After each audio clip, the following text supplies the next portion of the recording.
Good morning from the 104.5 The Zone Studios. I'm Ross Johnston, filling in for old Bert today. It is day 2 of SEC Media Days in Atlanta. Tennessee, Texas, Georgia, and Auburn will be speaking today. Coach Heupel, Arian Carter, Miles Kitselman, and Bryson Eason will be interviewed later today on 3HL, as well as Coach Hugh Freeze and Auburn quarterback Jackson Arnold, so be sure to tune in to that. In the NFL, Jets wide receiver Garrett Wilson reached a new extension with the team that is 4 years worth $130 million with $90 guaranteed. The first time in NFL history that a receiver has received an average over $31 million after playing only 3 seasons. Vikings wide receiver Jordan Addison's jury trial for his 2024 DUI citation is set for today in the Superior Court of California. Addison has pleaded not guilty. The Tampa Bay Buccaneers are also bringing back their iconic 1976 jerseys to celebrate their 50th anniversary. For all your foundation repair and waterproofing needs, visit USSTN.com. Breaking news at once on your home for the Titans and the Vols. This is 104.5 The Zone.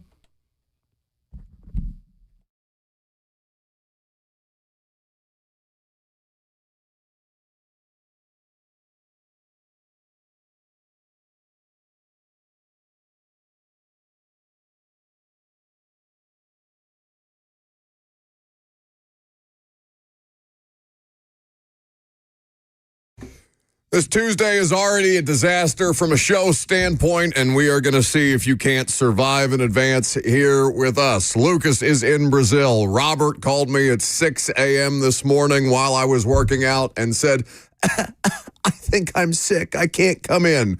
So he's not here either. And instead of finding somebody competent, we just went to whoever's left. And that labored, mouthy breathing that you heard during the update is none other than Ross, who I am convinced has never actually produced a show and is going to have to produce this one for the next 3 hours. Good morning. How are we? That's your cue. We're not good. Oh, my God. You tried to tell me that you were hungover today. I said, what happened? He said, I had a wedding in Illinois this weekend. I said, it's Tuesday. You can't pull yourself out of it for 3 hours, 2 days after the fact. How old are you? You're like 25. 22. Thanks for aging me a little bit there. But you look like you've lived hard at this point in your life. Maybe it's the mustache. Look, the thing was, this wedding, like a normal wedding, was supposed to have a free cocktail hour. That ended up lasting multiple hours, so I took full advantage at the various bars they had at this wedding, and am still kind of in regret. So, speaking of regret, I regret everything that we are about to do for the next 3 hours because Ross cannot be trusted to do any of this well, and neither can I, which is why we're going to see if we can't get through this for the next day. I don't know if Robert will be back tomorrow. Lucas will not be back until next week. We will have Ramon and Dawn on the show today because we need some semblance of competency, and the show is 3 minutes in and already off the rails. 615-737-1045. That's how you join in. We may need you more than ever today to save us from ourselves over the course of the next 3 hours. And we have the F&M Bank Chat, which is not somebody or not a thing that can be relied upon to save anybody, given the level of dialogue there. But if you would like to live stream the show on Facebook, YouTube, Twitter, and Twitch, you are welcome to do so in the F&M Bank Chat. SEC Media Days continues. We will at least have one big thing for the 4 member institutions that are at the podium today. Tennessee is on later this afternoon. We will carry Josh Heupel's press conference that is scheduled for about 12:30 Central Time, 12:30 this afternoon. So you will hear at least a good portion of the head coach's press conference. Tennessee, Texas, Georgia, and Auburn are the 4 programs on the docket for today. The biggest headline out of day 1, though, wasn't really anything that was said by any of the 4 programs that spoke yesterday, any of the coaches or any of the players, though we will get to some of the 3HL interviews that they've been doing because they are always very good at this, and they had a star-studded guest lineup yesterday. But the biggest headline to come out of SEC Media Days in day 1 was about a coach who's not actively coaching. Greg McElroy and Cole Kubelik do a radio show in Birmingham called Mac and Cube for WJOX, which is a sister station, a Cumulus sister station of The Zone. down there in Birmingham, and they are doing their radio show from SEC Media Days in Atlanta. And there was an interesting, just kind of, I don't even know if I want to call it a whole nugget, but just an interesting talking point that Greg McElroy threw out there into the universe. And Greg McElroy would probably know better than most about how this might come about or if there's any actual fire there beyond just some smoke. That is that Nick Saban, who has been out of college football for a year, who's been doing media stuff, who ironically is not at SEC Media Days, which is where he made his television debut last year as a full-time television analyst. He's not there this year, but they were talking amongst themselves, Mac and Cube, on their show, and this was the quote from Greg McElroy. A very much in-the-know person that I have a lot of respect for and have spent a lot of time around and just really, really admire, they seem to think that Nick Saban is not done coaching.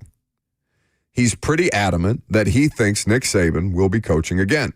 Now, McElroy goes on to say he believed personally that Saban was finished during an appearance on ESPN, so much to the effect that, quote, I'd be shocked if he came back. There are people connected to the sports world that think he's not done. Now, interpret that however you will. People that would be somewhat knowledgeable about something like this, yes. I would be shocked if Nick Saban returned to coaching after stepping out because of what the landscape looks like right now. Nick Saban left on his own terms, maybe not left at the top of his game because he didn't go out winning the most recent national championship, but he's viewed as, and rightfully so, as the most successful college football head coach of all time. He put together a run of dominance at Alabama that we may never see again, given all the different things that have changed about college football since Nick Saban was doing it at a high level. And there's not necessarily a job out there yet that would make you think that Nick Saban would be champing at the bit to get back into the world of college football. But there is at least smoke around the conversation, and maybe this will just be like what John Gruden was to the NFL when he was still doing television for ESPN, where every year, whether it was groomers at the University of Tennessee or NFL programs or franchises that had vacancies, that would talk about John Gruden as potentially getting back into coaching before the Raiders ended up giving him a 10-year, $100 million deal that didn't play out and ended in scandal. And we all know how the John Gruden thing ended in his most recent iteration coaching. But every year it felt like there were groomers, whether it was about Tennessee or about a different program. Is Nick Saban just going to be the latest to that effect? Where we're just so bored or so not compelled by other coaches and things that they're saying, or Brian Kelly at LSU, or more interested in the idea of Brian Kelly not living up to expectations, or head coach X not living up to expectations and being on the outs with their program? Are we just looking for things to talk about at SEC Media Days? Because there's no reason to believe that Greg McElroy, the former Alabama quarterback, somebody who knows Nick Saban very, very well, obviously, would just throw that into the universe without actually having ground to stand on, solid ground to stand on, but then, made sure that he made it clear that his position on ESPN was that he doesn't think that Nick Saban would be coming back. Does college football need Nick Saban on a sideline, or do they need him on television? Because I might argue that Nick Saban's most impactful place right now, given the state of collegiate athletics, is sitting there in front of a camera with a microphone, talking about all the different things that are being done wrong, not being hindered by any kind of bureaucracy that being a coach would bring about, even though Nick Saban is entitled to say whatever the hell he wants, whenever the hell he wants, about the state of college football and the state of college sports just generally. I think Nick Saban's best purpose right now is being able to speak on behalf of college football from its biggest platforms, as opposed to being buried in recruiting and NIL valuations and all these different things that are currently swamping college head coaches, where they're just trying to tread water, it seems, at any given point. and that the landscape changes not even on an annual basis, but every 6 months it feels like there's some new curveball that's being thrown into the world of college sports. F&M Bank Chat is weighing in on this. Like I said, Facebook, YouTube, Twitter, and Twitch. Eric Taylor says it would probably be some sort of advisory role or a GM at Alabama. He's already doing that. He has an office in the stadium at Tuscaloosa. He's already in an advisory role with the Alabama football team. So that wouldn't be, unless he took a more front-facing role, and I suppose he could slide into a GM position that the Alabama program creates, but he's already there doing that just to stay close to the game beyond being a part of College Game Day. There is not necessarily yet momentum for a college football commissioner, other than we clearly and obviously see all the different things that are being, not done by the NCAA. And guys like Josh Pate have joked about the idea of taking over that as a college football commissioner. I think Pate would actually be very well suited for the job, but so would Nick Saban. And I don't think Nick Saban necessarily has interest in that. It would be really tough for me to imagine how he would get back into the game after just taking a year off. It certainly wouldn't be unprecedented, but in the same way that his retirement sent shockwaves throughout the course of the sports universe, him coming back would be kind of crazy to me. I can't imagine why he would want to do that at this point in his career, having accomplished everything that he's accomplished. What else is there for Nick Saban to conquer? He's already the greatest head coach of all time, other than money. Like, somebody can just shove so much money into his face that it would be ignorant or stupid for him to say no. And people would pony up to hire Nick Saban. There's no question, no matter how far removed he is from actively coaching in college football games. But I'm just left to ask the question, for what?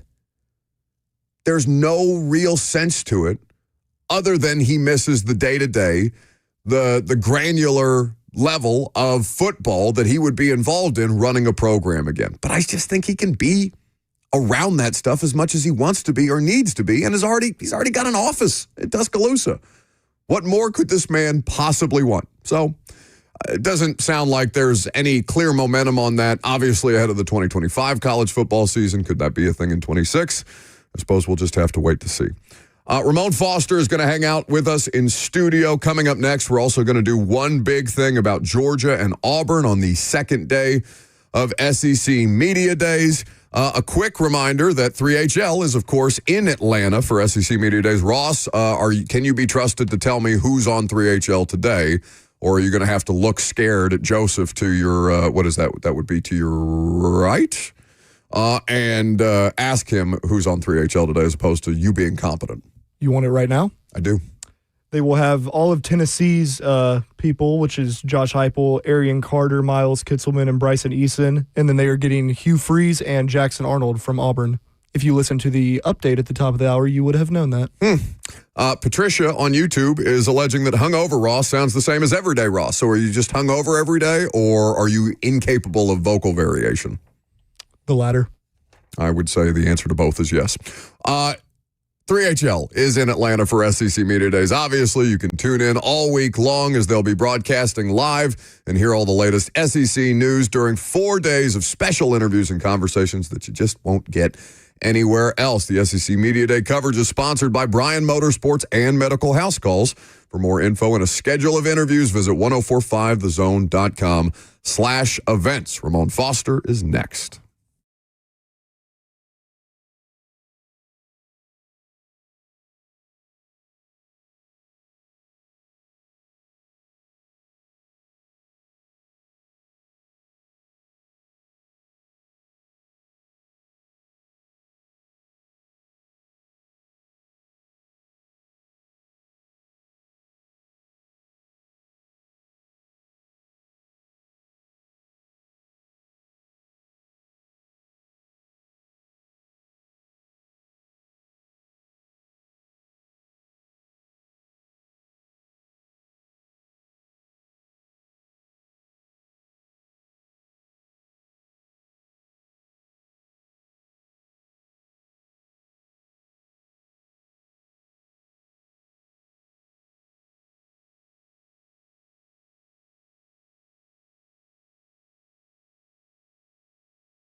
Welcome back to the show, fueled by Hattie B's Hot Chicken. So I wouldn't call Robert or Lucas competent, so it's not like I'm surrounded by competency on a normal basis, but since I've got a 2-day hungover Ross literally dragging me down, we had to call in the big guns.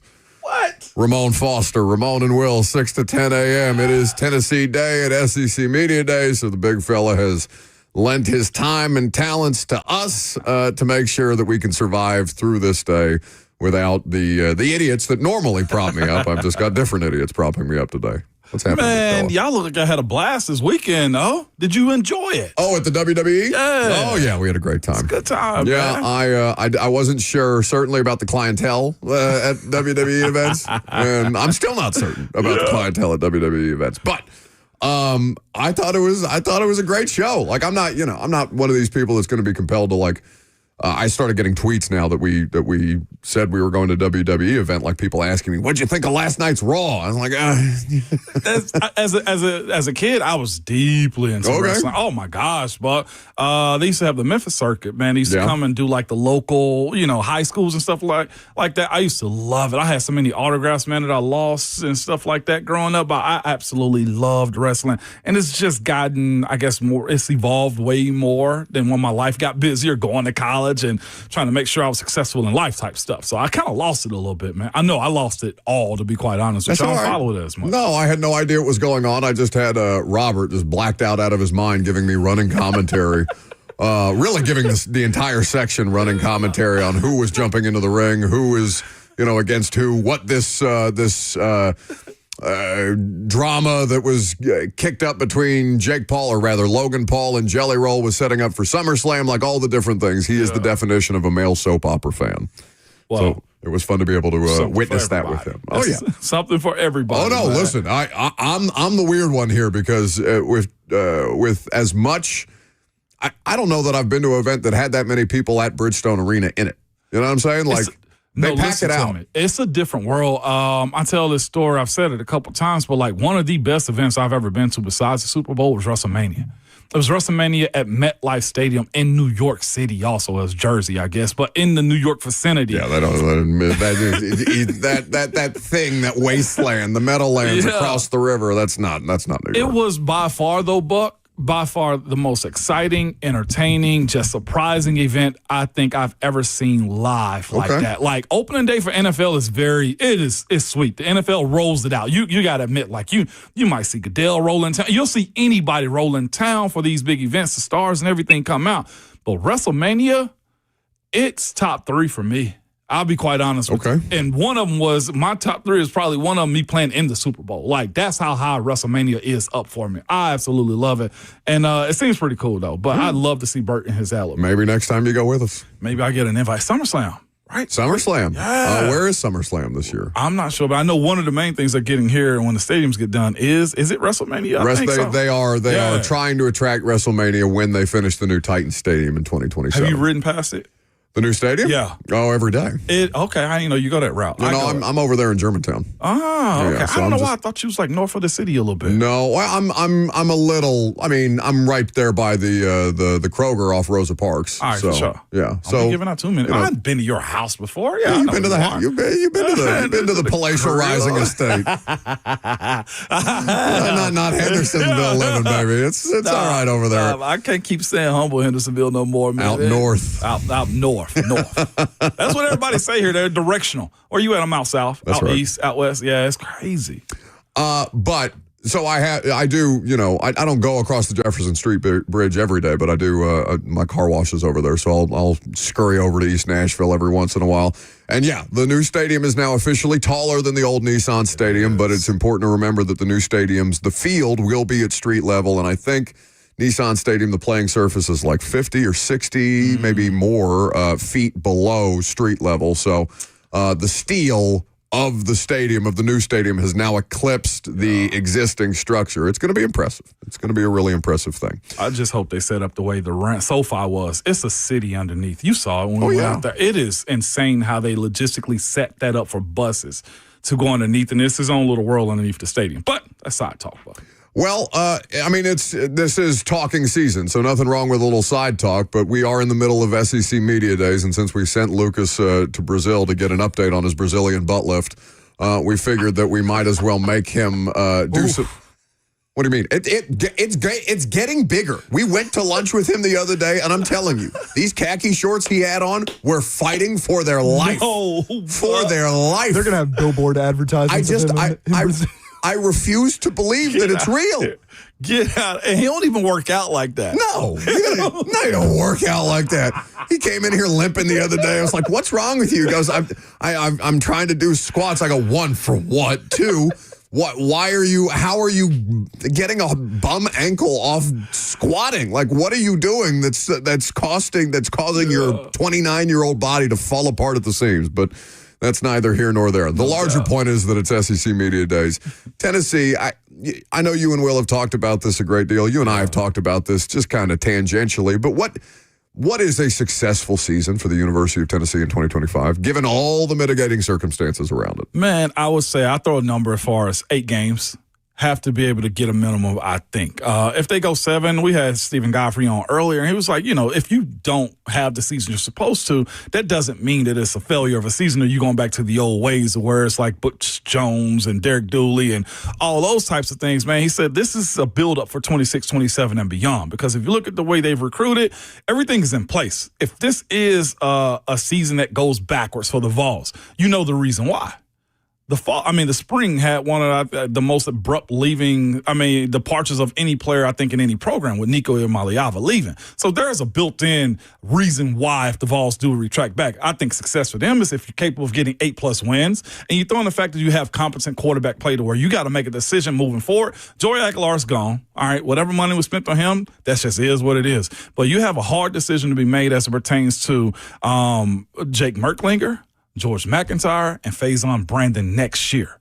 Because if you get really good quarterback play out of those last 2 guys, well, I'll say Merklinger and George McIntyre, then you got a program in place that can be sustainable for the next few years. And it's on you that's paid the big bucks now, Coach Heupel, and the rest of your staff and the GMs that you have on this team to manage who do you want to keep and who do you want to be your guy for the future. Are you going to redshirt Faison Brandon, who got dropped from a 5-star to a 4-star? I saw that. But apparently it's because of the new metric that Rivals and VolQuest have, or On 3 have right now, to where they've merged now, so exactly. I guess there's going to be some adjustments, which I would be kind of pissed about if I was a recruit. If I'm a high school player and you had me tabbed as a 5-star the entire time, we asked Austin Price this morning, like, I would be a little iffy about that one, because there's only 32 of those 5-stars that get labeled each and every year, and you drop me out of it and it's so weird. So don't get me started on this one, but it's so weird because with these programs, with these websites and rankings and stuff, the more you go to them, the higher your stars goes up, because I can't come to you as a 5 out of 10, and then I stay a 5 out of 10 if I continue to spend money, which and you see me get just a little bit better. They got to continue to incrementally push that number up. And I think that's a little bit of, if you miss a camp or you don't show up at this place here and there, logistically it's not possible every single time. Tristan Keys dropping out of a 5-star was kind of weird. Faison too, since they've had him tabbed for a while. But with that being said, they have to make that decision, because George McIntyre was a 5. That's a 4-star too, but he's got a lot of talent. Jake Merklinger, Buck, I'll be honest with you, I saw him. I saw him in a closed scrimmage, and I also saw him in a spring game. He has that level of attractiveness that makes you want to play with him. So if you get a good season out of him and George plays a little bit and looks the part for the future, what is your decision, Heupel? And I'll be honest, sure. Buck, in the world of how hard it is to find a franchise quarterback, I think we can start using that term now in college football. That's a good problem to have. But that's a headache that you got to deal with and probably lose. Or just the management of that situation. We're talking about, I know they're getting paid and stuff right now, but we're talking about a fragile mind, to be quite honest with you. I know they got agents and managers and stuff like that, but what if, you're in a position where George and Faison Brandon are the last 2 guys standing. How do you manage that one up? You know what I'm saying? Like, Merklinger's made himself a lot, and I feel like he's got a good heartbeat of the team too. So it's going to be fascinating. And institutional knowledge of the offense. No, that plays a part in it. Right. Listening to a little bit yesterday, Diego Pavia, man, had a real good blurb, a real good segment with Savage when he put him in the boom boom room. Diego Pavia said that he was a year and a month removed from showing up at Vanderbilt. It was a guy they thought that was going to be the transfer starter, and he came in and pretty much knew the offense. That was his leg up also. His leg up was he already knew the offense. So as it pertains to him growing as a Vanderbilt player and leader, he said it all amounted to the Virginia Tech game where he had to have a moment. And that's where, like, I charged Coach Halsley and Coach Heupel, who's going to get those guys? And now I guess Landry Jones, my old teammate, his own staff too. Yeah. Who's going to get them guys ready for a moment? Because you know how it is playing with a shaky quarterback. You've seen it be played out here in the last couple of years. If that guy is shaky, the rest of the team is dismantled offensively. And then you put more pressure on your defense. And then it creates it creates a divide, to be quite honest with you. So success for me for Heupel is getting to 8+ wins. Huge. They get to 7. All right, again, we know the reason why. We having a different conversation right now. We'd probably be unbearable as a fan base, Buck, if Nico Iamaleava was still the quarterback. We're probably talking Heisman. Oh, yeah. We're talking SEC championship. We're talking making back to the college football playoffs. But is that manifesting, though, Ramon? Because, like, he wasn't that guy last year. And I talked about this with Chris Doring, I guess that would have been last Friday. Right. The idea that when they needed him to show the promise of somebody who could eventually be that kind of player, mm-hmm. and we specifically use the example of Arkansas, Nico didn't do that. Did not. Had a turn. Everything I said sound like an excuse, but there's context to be added to it. Context, there's a difference between an explanation and an excuse. Landon Jackson had a day. Absolutely ruled the left tackle in that game right there, and they still ended up winning it. So the other side of that, they lost that one. They will beat Oklahoma. The other side of it for me is this. The year 2 jump that has to happen. This will be Nico's 3rd year. He's draft eligible at this point, too. And the offense that he fully understands and the expectation he's supposed to be the leader. I will always say this, too, as it pertains to that. The expectation on the front end of it is he's supposed to take that year 1 to year 2 leap. Basically, for him, a year 3, since he had to sit behind Joe for a year. So with that being said, I would expect on the front end for him to take over. No Dylan Sampson, no Kate Mays to make him more feeling warm and fuzzy. So the idea of, and that's why I think it's so flagrant for Nico's, however it unfolded. You make decisions, Buck, if you ever have kids or adopt another cat, you got to decide what you're going to do. Ends full on both accounts. Ends full.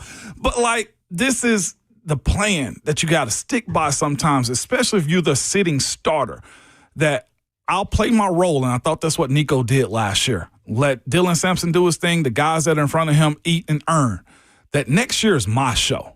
I own this. This is why I think Coach Brian Callahan is somewhat hesitant to say too much about what Cam's expected to do in year 1. Mm-hmm. He let us and the fans speak about that. But this year, if it had worked out the way you needed it to with Nico, this is supposed to be an air raid style of offense for him to see if he actually can do it. Now, other part of it is if he bombs out, you go to another quarterback anyway. He's leaving regardless of the way I was looking at his situation. But this, to me, if Nico had a state, was supposed to be the year that he just catapults from the first major NIL deal to be had, from the first 5-star that the Vols have had in a very long time, and the offense is very quarterback friendly. So at least on the front end of the talking season, his trajectory to me, I thought would have been through the roof. And if he was the competitor the way I thought he was, I would have figured the embarrassment from the Ohio State game, the fact that you guys didn't lean on me last year, that's my mindset is y'all going to have to watch me cook this year.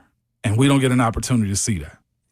I mean, you know the voice, Ramon Foster, Ramon and Will, 6 to 10 a.m., Vol Network analyst this coming fall. We're looking forward to hearing that on Saturdays right here on 104.5 The Zone and across the great state of Tennessee. You brought up Pavia and Vanderbilt. Vanderbilt is also aspiring to an 8-win season. Coming off of Clark Lee and Diego Pavia's first season together. But now there's real expectations. I want to play a clip from 3HL's interview with Diego Pavia yesterday, talking about when he made his mark on Vanderbilt's program. Right. When I first got there, so I didn't get there till about a month and a year ago from today. Okay. So I'm there late, you know, and there was a transfer there that everyone thought was going to start. And then when I got there, I was always doing stuff like in the background. Yeah. So like they'd play 7-on-7 and I know the offensive coordinator, I know the plays. So I'm in there, like I would take my drop without the ball, just in the back of the quarterback. I would take my drop and act like I was throwing it to a kid. And just to make sure, you know, my brain was fresh, I was going through the motion, I knew who it would go to. And I think people started to pick up on my work ethic, but they didn't really know if I could get the job done till Virginia Tech. Yeah. And so I know that game was going to be big for me. And then obviously we won in an overtime game, and those guys were pretty good too at Virginia Tech.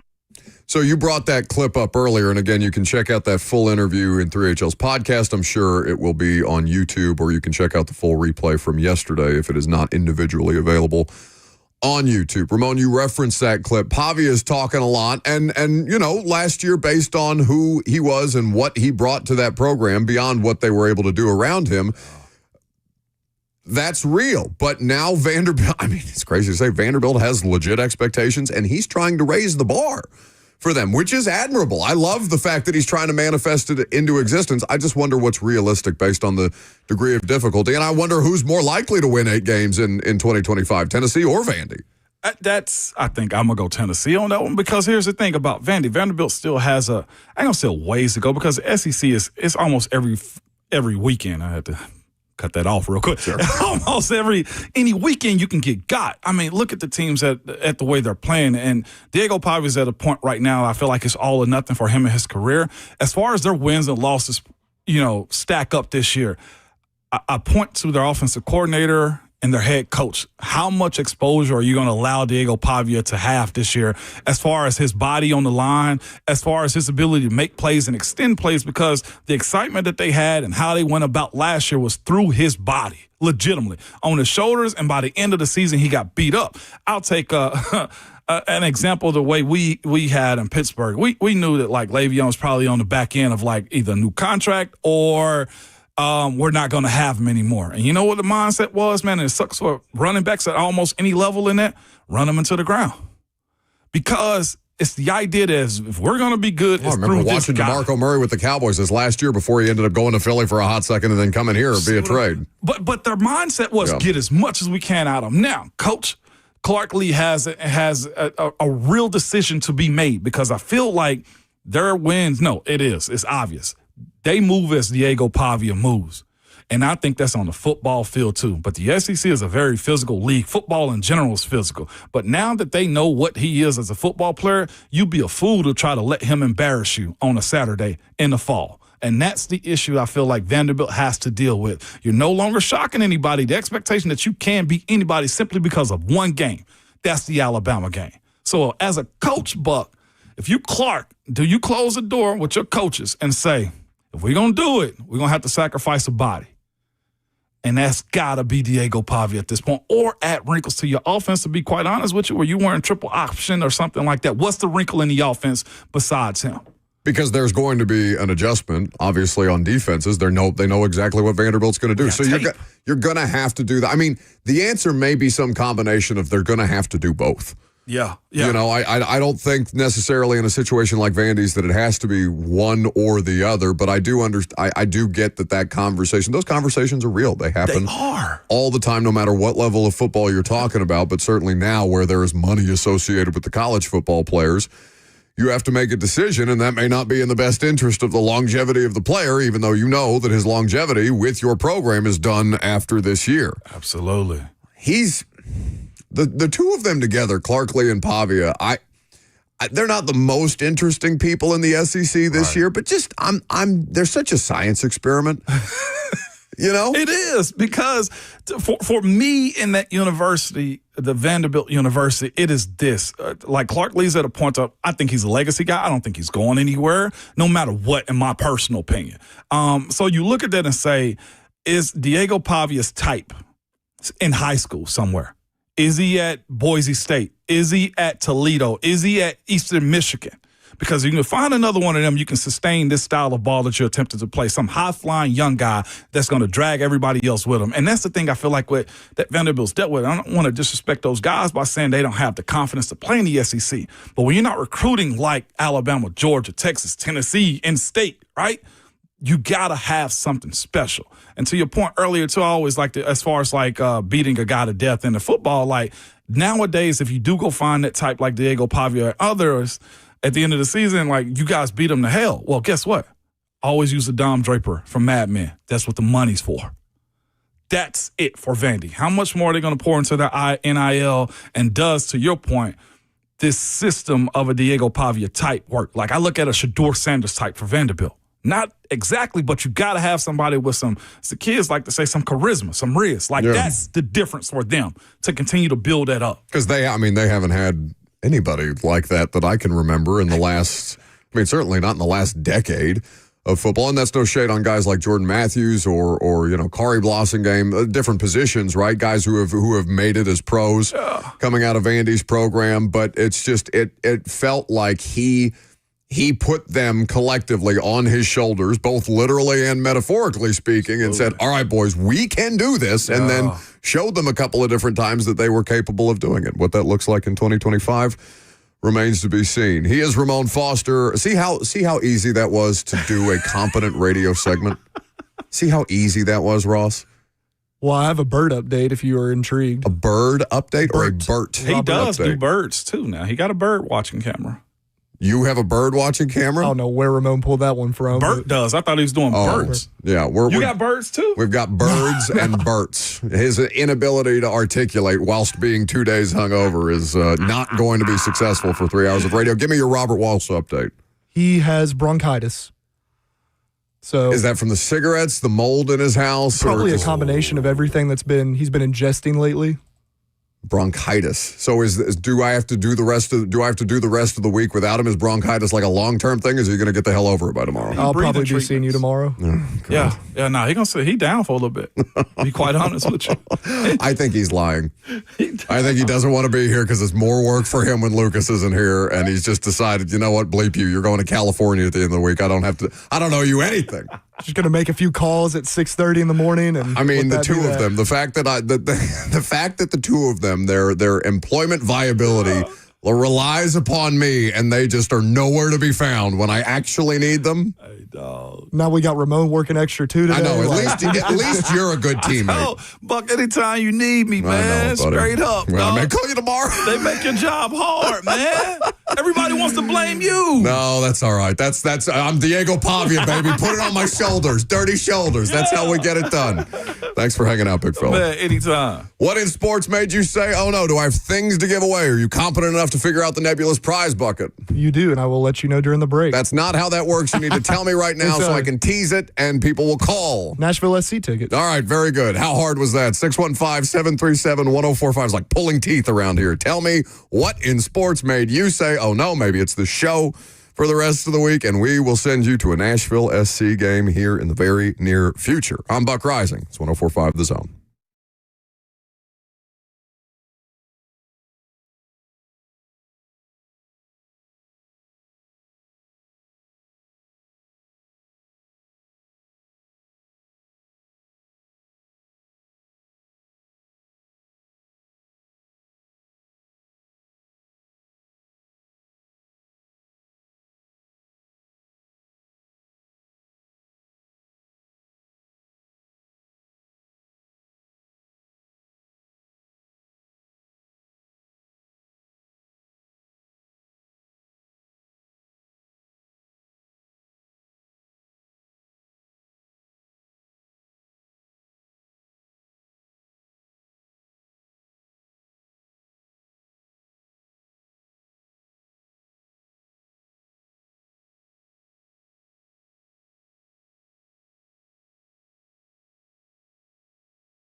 What in sports made you say, oh no? 615-737-1045 is the number. We'll give you ours here shortly. We'll take yours in a moment. But before we go to the phones, Ross, what can they win if they give the best oh no submission today?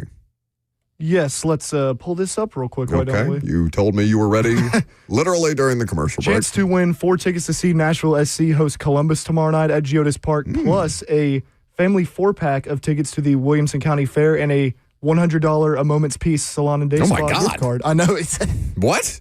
Yeah. It's made possible by a Moment's Peace Salon and Day Spa. If you have a friend, family member, or loved one in your life that needs a bit of pampering, there's no better way to do just that than a Moment's Peace Salon and Day Spa. And in fact, we can get you going with a $100 gift card. So a family 4-pack to the Williamson County Fair? That's what it says. And 4 tickets to Nashville SC tomorrow? And 4 tickets and that $100 gift card. I don't know if you all deserve all that, but maybe you do if you've got a good enough submission. If they don't, I'll certainly take them. No, you are disqualified. I'm actually working the game tomorrow night, so can anyways. Okay, very good. And Nashville SC coming off their first loss since April the 19th. They're going to be motivated.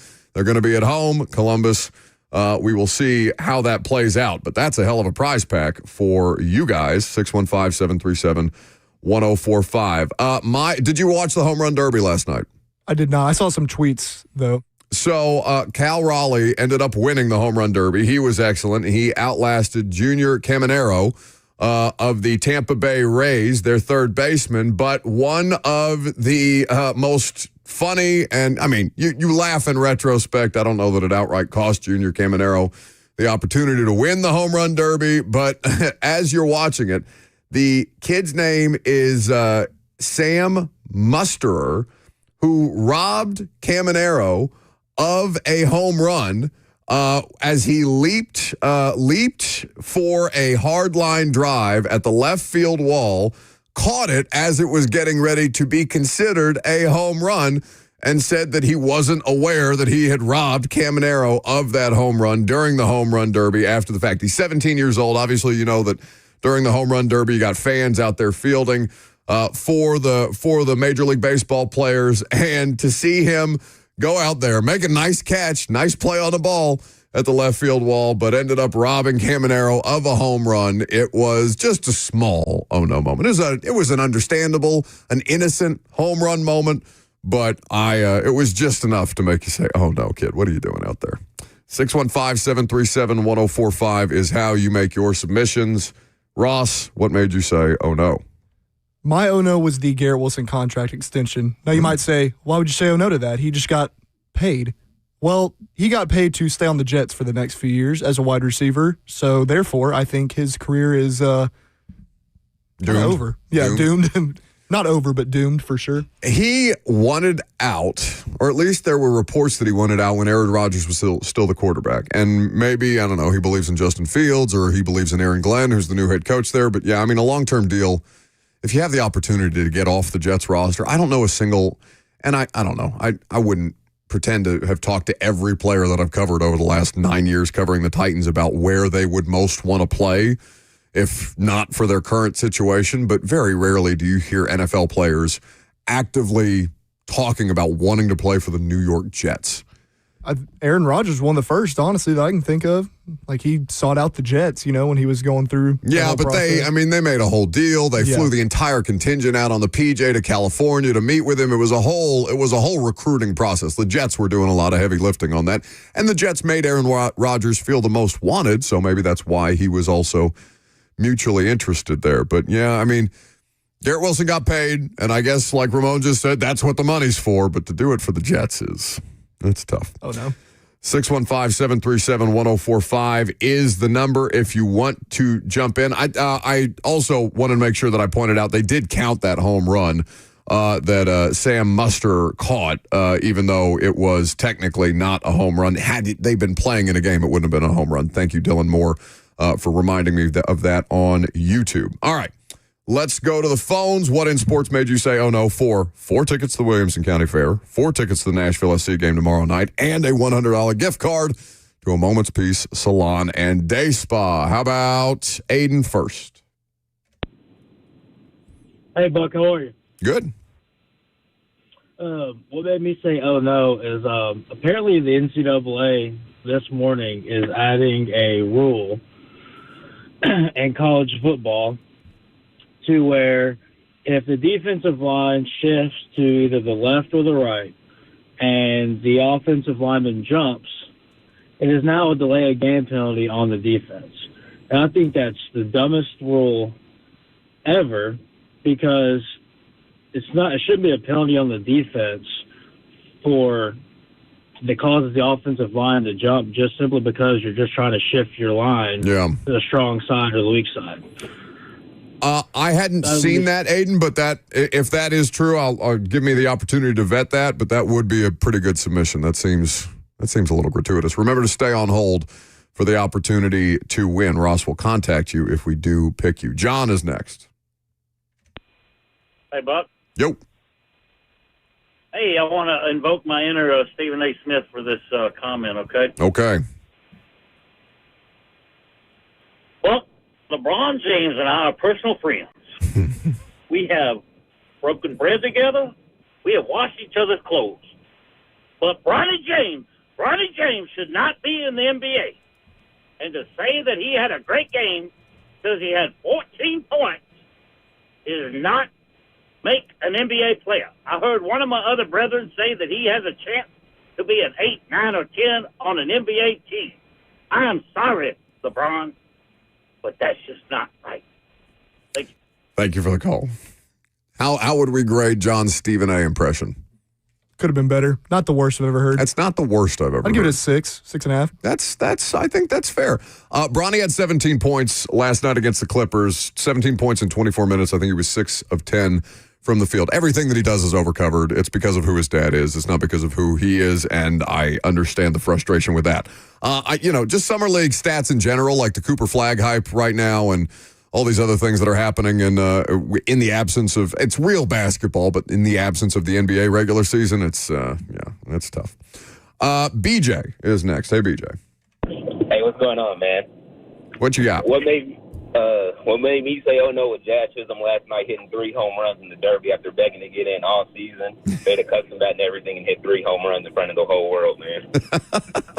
It's a really good one. I saw a lot of memes on the internet to that effect. I'm going to tell you, though, Ross, I'm not feeling super inspired. These are all solid submissions, but nothing that's wowed me for this great prize pack. We've got a few more to take here. How about Jason next? Yeah, mine is actually NSC. Joe Willis in the game on Saturday. Throwing the ball in directly to the greatest player of all time, leaving himself in a panicked one-on-one situation. That was the goal that cost him their unbeaten streak. Yeah, I mean, it's probably the best submission so far. I'd say Jason is the leader in the clubhouse with Nashville SC going to Inter Miami, losing 2-1, and Joe Willis making a. I don't think it's unfair to say an egregious error. It was an egregious error, and not their best game. The win streak had to come to an end at some point.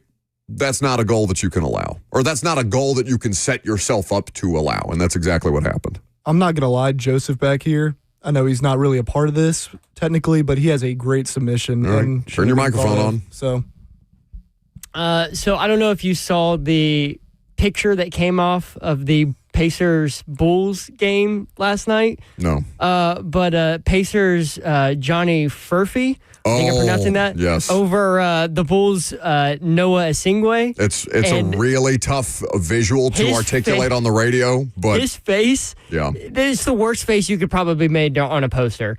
It is, and it's terrible positioning for him, and it's like one of those Carl Anthony Towns faces that he makes when he gets caught on a screenshot. That's a really good submission.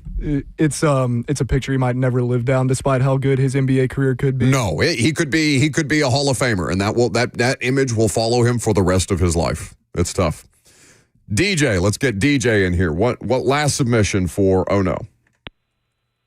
Hey, how's it going, guys? Going good. Actually, Jason stole mine, but I had another one back up anyway. Mine's got to be for whoever decided for the suspension of Teddy Bridgewater, who was volunteering to help all these high school students and was helping them with Ubers and whatnot, just simply trying to do what's best for the kids and they no longer have a say for the NCAA stuff. So they're like, well, let's just go down to high school. And so whoever had the idea to suspend him and went through with it, that's definitely my oh no. DJ, I think you win. It's really bad. This Teddy Bridgewater story. Stupid. Where he's spending $14,000 of his own money to, provide Ubers and meals and all these other things for a Miami high school that he's been coaching and not being paid to coach. He's doing it on a volunteer basis. And his whole point was, you can't suspend me. I don't work for you. There is no suspension that is applicable here. So it is the best submission. Jason was close, though, with Joe Willis and Lionel Messi over the weekend, but I would have to give it to DJ there. All right, very good. Congratulations to DJ. He wins the prize. 10:45 on Tuesdays, we do Oh No. We give away great prizes. Maybe not that great. That's a really good prize. So we'll see what we have in the nebulous prize bucket for next week.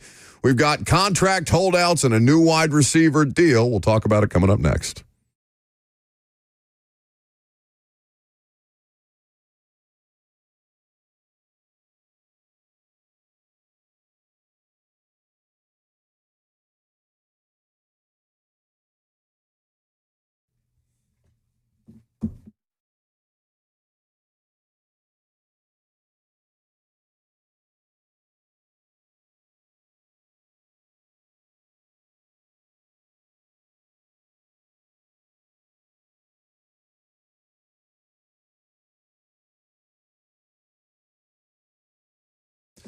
Trajan Wealth is here to help you. If you're not feeling the sizzle with your current financial advisor, call Trajan Wealth. They are there to help you with the planning for your retirement, with your wealth management strategies, with your investment portfolio. That is what they do to give you that financial independence and that peace of mind that so many of us lack when it comes to our finances, or just the general overwhelming feeling that you can get if you have tried to attack your financial strategy and just feel like you don't have all the proper information or all the tools that you need to maximize that wealth management protocol. If you're interested in wealth management that's designed to protect, maintain, and expand your financial portfolio, Trajan Wealth understands the importance of tactical investments and tailored insights for growth in line with your risk tolerance. So call them today to learn more about these strategies. Their number is 615-270-5000. That's 615-270-5000, or visit them online at TrajanWealth.com. Advisory services offered through Trajan Wealth, LLC, an SEC-registered investment advisor. This is a paid advertisement.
Good morning from the 104.5 The Zone Studios. I'm Ross Johnston. It is day 2 of SEC Media Days in Atlanta. Tennessee, Texas, Georgia, and Auburn will be speaking today. Coach Heupel, Arian Carter, Miles Kitzelman, and Bryson Eason will also be interviewed later today on 3HL, as well as Coach Hugh Freeze and Auburn quarterback Jackson Arnold. The MLS All-Star teams were announced, and Nashville SC has 3 selections in midfielder Hani Mukhtar, who is making his 4th straight All-Star team appearance, forward Sam Surridge, who is making his first appearance as an All-Star, and defender Andy Nahar. This marks the first time in Nashville SC club history that they have had 3 All-Stars. In the NFL, Jets wide receiver Garrett Wilson reached a new extension with the team that is 4 years worth $130 million with $90 million guaranteed. The first time in NFL history that a wide receiver has received an average over $31 million after playing only 3 seasons. In other wide receiver news, Vikings receiver Jordan Addison's jury trial for his 2024 DUI citation is set for today in the Superior Court of California. Addison has pleaded not guilty. For all your foundation repair and waterproofing needs, visit USSTN.com. Breaking news at once on your home for the Titans and the Vols. This is 104.5 The Zone.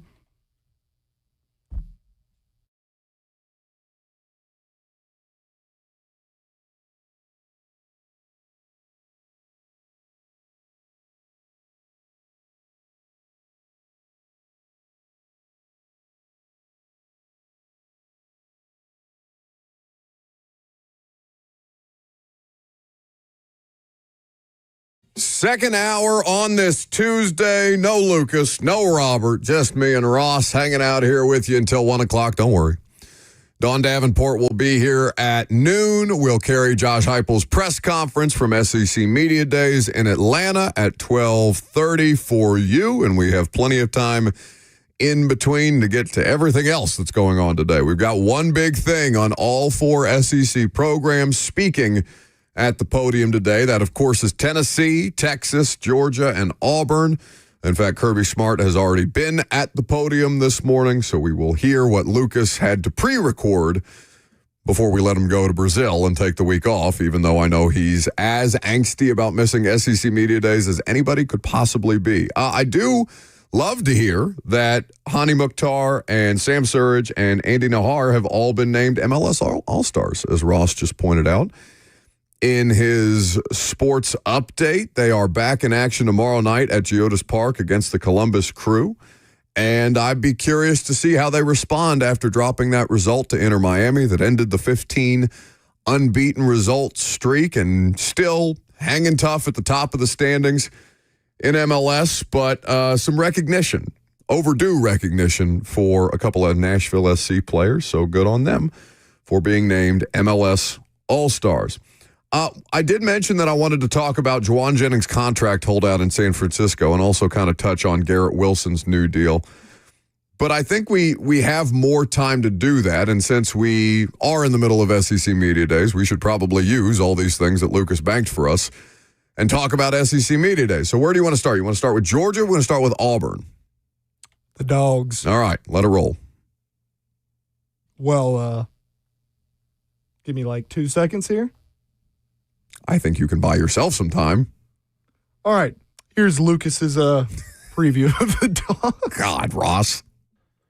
One big thing for Georgia football in 2025 is another question. Can they bounce back in 2025? Which is a hilarious question to ask after a team wins 11 games, wins the SEC championship, and is right there in the mix for the national title in the college football playoff. But if we're being honest, 2024 was a below-standard season for Georgia football. They had struggles in pass protection and at the quarterback position in the middle part of the year with Carson Beck. They couldn't run the ball efficiently. They had drops all over the place at the wide receiver spot, and the defense was not at the standard that we are accustomed to in the Kirby Smart era. Now you come into 2025 and fully expect Georgia to once again be in the mix as they always are, but there are still a lot of questions. We know this is one of the most talented teams in the country. It perpetually will be in the Kirby Smart era. But is Gunnar Stockton the guy to bring back that consistency on offense? In order to do that, offensive line play will have to be better, more consistent. They'll have to be able to run the football, and they're going to need a spark from their wide receivers, especially Zachariah Branch. A big get for them out of the portal. I know Tennessee, several other schools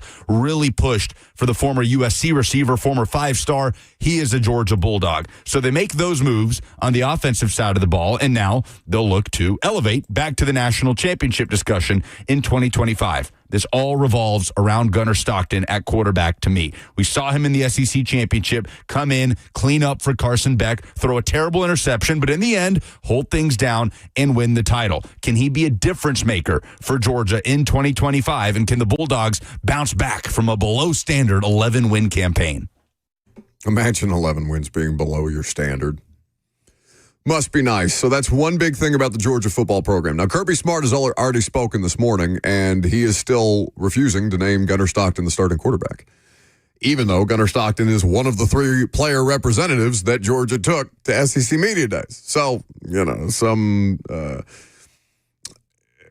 I don't know why there's hemming and hawing over naming Gunnar Stockton the starting quarterback, even though it seems to be one of the worst-kept secrets in the SEC this year, but that's how Kirby is going to go about it, and far be it for me to question Kirby Smart, who I think is the best coach in the SEC. Now, losing Carson Beck,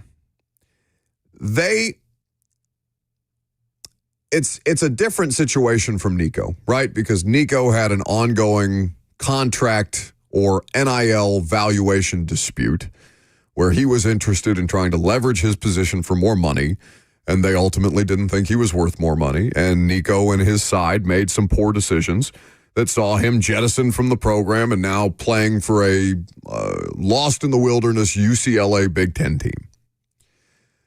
Carson Beck left for Miami for a good chunk of change, right? I think it's somewhere ballpark reported between $3.4 million for the former Georgia quarterback, somebody who we thought may vault himself into the conversation of a top draft pick this past college football season. Georgia's run game evaporated. Georgia's wide receivers were, maybe dreadful is too strong of a word, but the drops were dreadful, even if the players themselves were not. The production that you come to expect from a Georgia offense was simply not there. Their offensive line struggled as well. Carson Beck has his flaws, but I don't think that all of Georgia's problems were on Carson Beck. But the Georgia Bulldogs still felt fine letting him walk to Miami.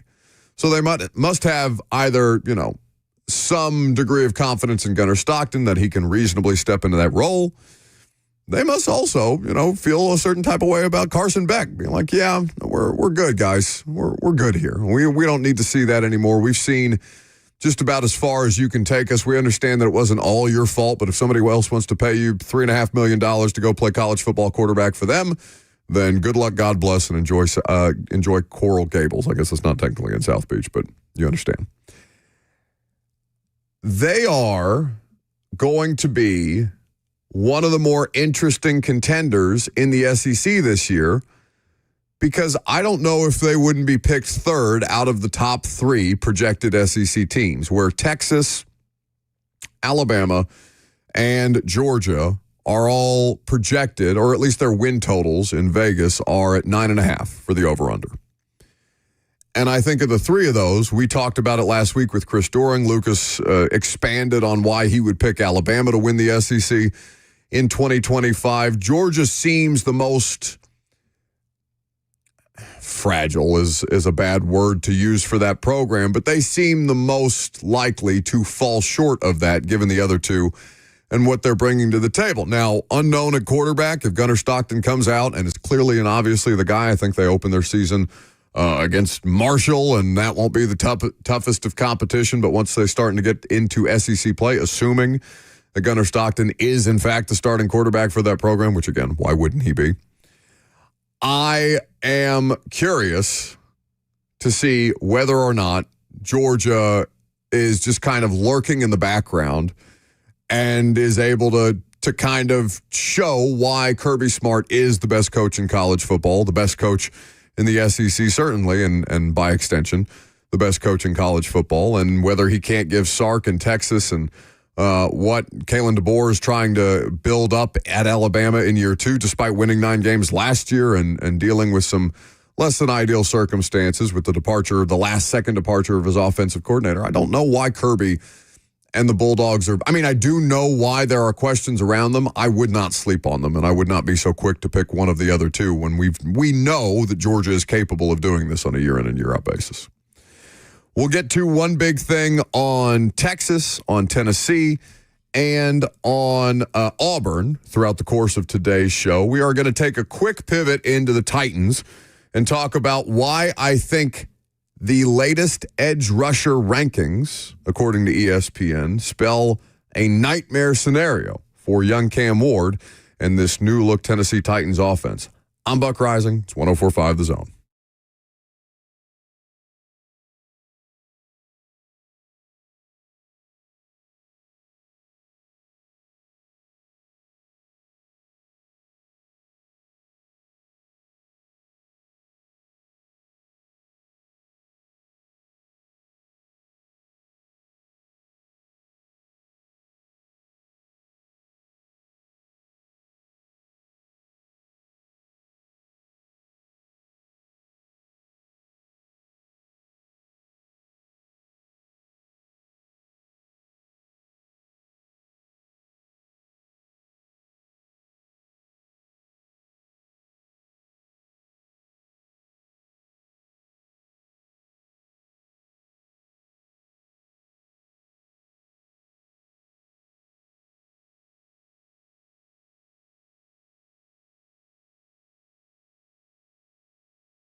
Welcome back to the show, fueled by Hattie B's Hot Chicken, the best hot chicken in the world. All of their Middle Tennessee locations are officially open for business, unless you're at the airport. And, of course, they're open for breakfast, as well as is the factory in Franklin. You can download the Hattie B's app and get it mobile delivered to you.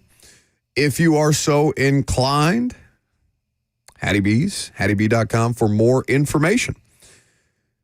There is a lot of reasons to be interested in how the Titans are going to manage the 2025 season, right? Beyond Cam Ward and his success or failure as a number one overall pick, beyond Brian Callahan and how he manages the situation under scrutiny. I know there's a CBS Sports ranking that has him as the worst coach in football entering this season, and we're going to spend more time on that tomorrow, but I'll tell you, and having talked to Brian Callahan about this and having called for basically everybody's job over there as soon as their season ended, because what the hell was that? What did we even waste our time doing in 2024? I see no issue with ranking the coach of the worst team in football as the worst coach in football until such time as otherwise is proven. But like I said, we'll dive more into that tomorrow. The top 10 pass rushers list is voted on by NFL executives, coaches, and scouts. Came out later last week, and it presents a kind of nightmare scenario for the Titans because of how many of these top 10 pass rushers are on the Titans schedule, and more importantly on Cam Ward and a new look offensive line schedule right out of the gate. It will surprise no one to know that Myles Garrett is the number one. I'll just give you the full top 10. TJ Watt 2, Micah Parsons 3. By the way, Micah Parsons still not having a contract is insane. Max Crosby with the Raiders. Then you go to Nick Bosa, Trey Hendrickson in a contract dispute with his team, Aiden Hutchinson, Will Anderson, Danielle Hunter, 2 Houston Texans back-to-back at 8 and 9. Jared Verse from the Los Angeles Rams, the sophomore who is one of the reasons why Teron Armstead has said on SiriusXM NFL radio that he was prepared to retire because the rookie was an absolute nightmare. He's the reigning defensive rookie of the year, and he is also on the Titans schedule. So Garrett, Verse, Danielle Hunter, and Will Anderson, obviously. Then you have Max Crosby. All are on the Titans schedule this year. Now, you're going to have tough competition no matter what the case is each week that you take the field. You are going to be up against it in terms of a total pass rush because somebody who did receive honorable mention here and is probably not a name that a ton of fans know is Nick Bonito, who is the Denver Broncos pass rusher. He is in the honorable mention category with Brian Burns, Jonathan Grenard of the Vikings, and George Karlaftis from the Kansas City Chiefs. Surprising to no one that the Titans do not have a pass rusher in the top 10 in the honorable mention category or also receiving votes. Titans pass rush is very much an uncertain proposition. There was also some reporting from Mike Giardi, our buddy at the Boston Sports Journal, covering the Patriots up there, that them acquiring Harold Landry, the Patriots, would put him in a more natural, more comfortable position, which I thought was an interesting note to add. And I know Giardi is well connected and getting good information up there. And maybe it's just because he knows what Mike Vrabel is going to do. He knows Terrell Williams very, very well, and they'll play more into what they think Harold Landry still does at a high level at this point in his career. But I just say that, Harold's got some of his own deficiencies to overcome based on what last year looked like. And I know he led the team in sacks, but sacks are not an individual stat to me, even though they are credited to an individual. They are a measure of a team pass rush, pressures, and how you win one-on-one are what define a good pass rusher. And I know people will say, well, what about the sacks? Sacks, of course, matter, but that is a team total to me, not as important as an individual metric. Unless you're Myles Garrett, Max Crosby, and Danielle Hunter, and Will Anderson, and you're winning a bunch of these one-on-ones or double teams anyway, and you find your own way to make these quarterbacks' lives a living hell. We played, in fact, Ross, you can go on my timeline, on my Twitter timeline from yesterday and grab that Greg Cosell audio, if you would, where we were talking I think this was a couple of weeks ago on the install that I just put the clip out of week 1 at Denver being Cam Ward's first real homework game, right? And it's the first game on his schedule, so of course, every week in the NFL you have to be prepared. It's really not going to be too difficult to figure out, though, whether Cam Ward has done the right amount of preparation in the offseason. And he still might be overwhelmed in Denver because of the nature of how good that defense is. So you're going to see all these fire-breathing dragon pass rushers. You're also going to be going up against great pass rush teams, where the Denver Broncos did lead, again, a team statistic, not an individual statistic, but the Broncos defense did lead the league in sacks last year. And then you get to follow that up with a Week 2 home date, your home opener against the Los Angeles Rams, who currently feature the reigning Defensive Rookie of the Year and Braden Fisk, who was as good as any interior defensive lineman last year. Robert was arguing with me that I thought that Tavondre Sweat was as good a player as Braden Fisk was, even though Braden Fisk is way more statistically impactful than Tavondre Sweat. This is the kind of scenario, though, that sets up for a nightmare start. It's the thing that could most derail their season, right, is if Cam Ward and really that new-look offensive line that we've talked about, just trying to get back up to a professional offensive line level. And I think they've done that, but it remains to be seen. Even if they have put together the right pieces and parts on the offensive line in signing Dan Moore and moving JC over and bringing in Zeitler and hoping that Lloyd Cushenberry is back and ready to go at least, within the first 2 months of the regular season, if not ready to go, as he has said many times. He feels like he's going to be ready to go for training camp. I would just, I would caution expectation or reasonable expectations on Lloyd Cushenberry, a man that size, coming back from an Achilles that soon when he tore it in mid to late November. That offensive line unit is going to take some time to coalesce. They're going to take some, not beyond just training camp reps and, even into preseason, because we don't really know how much they're actually going to play in the preseason, and that's assuming that they're all healthy when the year starts. They are going to take some time to be able to operate at their highest level. Continuity is a huge thing for any NFL player, especially on the offensive side of the ball. But for an offensive line, those reps together, that communication together, understanding the movements of the guy to your right and your left, understanding how the running backs or having the running backs understand how you guys operate as a unit and where your strengths and weaknesses are. That could take, the first month of the season to figure out. And that first month of the season, that first 6 games of the Titans season is really, really tough to navigate. So Cam Ward's success or failure is going to help be defined by that offensive line unit. And to see this many of the top 10 pass rushers on the schedule, beyond just the best defenses or a lot of these really effective pass defenses that they're going to face, that would be the thing that you could foresee derailing Cam Ward, at least the early part of Cam Ward's career, because that offensive line is going to take some time to get right. We assume. This is Greg Cosell talking about specifically Week 1 against the Denver Broncos and why it is the definition of a homework game for young Cam Ward. We're really not that far away from Week 1 at this point. No, and we'll get in more into that when we're, leading up to the season. But, Vance Joseph is very good with pressure schemes. So that's something that'll be a really big deal for an O-line that obviously has much better players for Tennessee.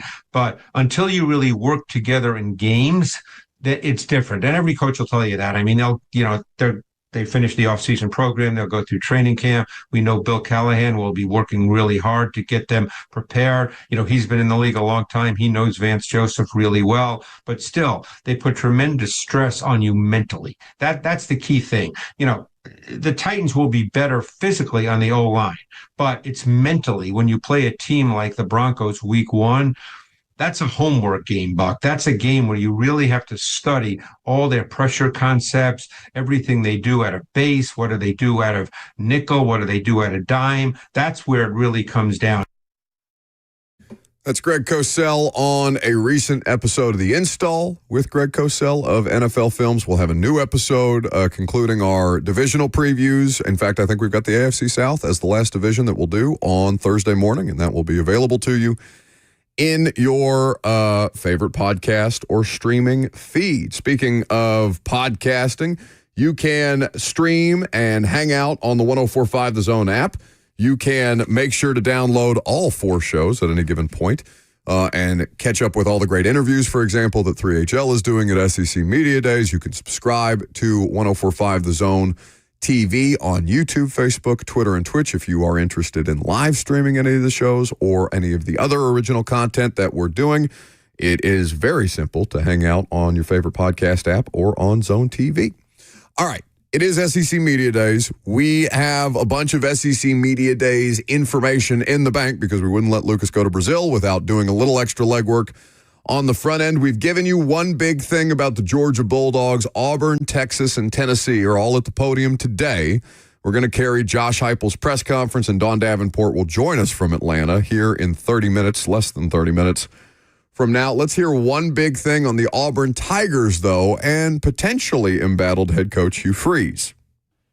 One big thing for Auburn football in 2025 is show us something. Hugh Freeze is swimming in it this offseason, man. It has not been a good summer for the Auburn head coach heading into his third year in charge of the program, where he has yet to win over 6 games in a season. In fact, this might be the craziest stat in the SEC. Auburn football has not won more than 6 games in a season, bowl game included, since Gus Malzahn was the head coach and since before COVID. 9-4 in 2019 is the last time Auburn had a season better than 6 wins. Since then, they have hired and fired Brian Harsin, and Hugh Freeze is going into his third year in charge of the program. One of those stats that you just do a double, triple take when you look at it. And this summer for Hugh Freeze, he's just been putting his foot in his mouth saying, well, we know we need to make a bowl game. Yeah, duh, Hugh Freeze. That is the bottom of the barrel expectation for Auburn football in 2025. He's getting accused of playing too much golf like he's a U.S. president. He's got former quarterbacks of rivals like A.J. McCarron calling him out for how bad recruiting is right now in the class of 2026. Here's the thing. Hugh Freeze has recruited decently well at Auburn. They compiled a top 10 class in 2025, but they rolled the dice on Peyton Thorne for another year, the former Michigan State quarterback, and it tanked. It was a terrible situation. This year, they're rolling the dice on another transfer in Jackson Arnold, the former 5-star that lost his starting job very quickly at Oklahoma last year, and they've got a lot of talent that is completely unproven surrounding a quarterback that is having to prove himself. Now, the one good thing for Auburn is their schedule is somewhat favorable, their road schedule at least. Their toughest road games are Oklahoma, A&M, and Arkansas. So they get Bama at home. They get Georgia at home. It's an odd year, right? So they get their 2 biggest rivals at home at Jordan-Hare Stadium. Maybe that can play into their favor. But Hugh Freeze better show something this year because Auburn fans are about sick of watching 6-win seasons year in and year out, and this team will be too talented to do that. Of course, it'll come down to the quarterback position. Can Jackson Arnold show that he is not a bust the way it looked like he might be at Oklahoma? Strong words. Hugh Freeze is on 3HL today. I hope they play that for him. Oh, Lucas's thing? Too much golf like he's a sitting president. Well, that was a joke that I made that he stole. Okay. But it's fine. And by the way, that's something that is being documented. AL.com, like last month, reported that Hugh Freeze had played golf 10 times in the month of June alone. 10 times. So they got people out there scouring the golf courses in the state of Alabama, making sure that Hugh Freeze is out there or making sure that Hugh Freeze is not out there and recruiting and all these different things. And at least 20 times, according to AL.com, during the calendar year. I mean, Steve Spurrier was asked about this on a podcast, and Spurrier always has something to say, right? So we appreciate that he is very quick to offer his opinions on things, and when he's approached about it. But Steve Spurrier on the podcast called Another Duly Noted Podcast. I'm not sure what the nature of that podcast is, but anyways, they're big enough to get Steve Spurrier on, former Florida head coach. And Spurrier says of the reporting around Hugh Freeze's golf game, quote, he doesn't win ball games. I think he went 5-7 last year. Is that correct? Yeah. He's got to do better than that at Auburn, but they have good players there, but they're in sort of a little rut. They could come out of it. This SEC is maybe a little tougher than it was back in the old days, but again, everybody's got a chance. There's 16 teams, and they just got to go one at a time. Now,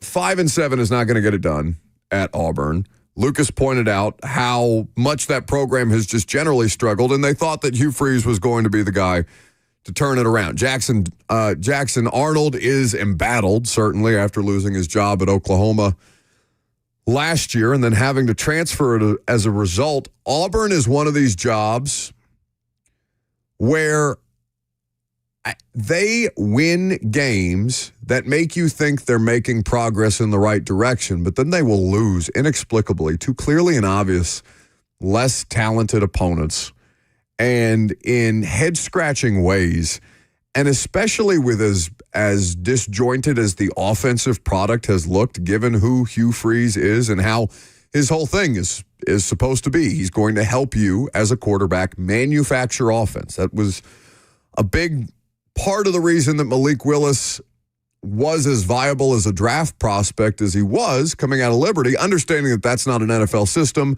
and that he would have to learn a great deal about how to play quarterback at the next level. They propped Malik Willis up at Liberty, understanding it was lesser competition than he faced in the NFL. But they propped Malik Willis up to make him look like a statistically more impressive quarterback. That hasn't been the case at Auburn in the last couple of years. So he's been asked about his golf game. Everybody seems, he was making comments about it. Everybody seems to like to talk about my golf game. I do love golf. I enjoy playing. But what people don't realize, I assure you, is that I never missed a camp day or recruiting day. But if camp got over 3 o'clock one day and Jill and I go out at 4:30, we might absolutely do that. So like the man's just trying to spend time with his wife, it sounds like, doing something that they both enjoy to get away from football. But people don't care about that when you lose, especially when you're 5-7. I was going to say, I think that seat is definitely pretty hot right now.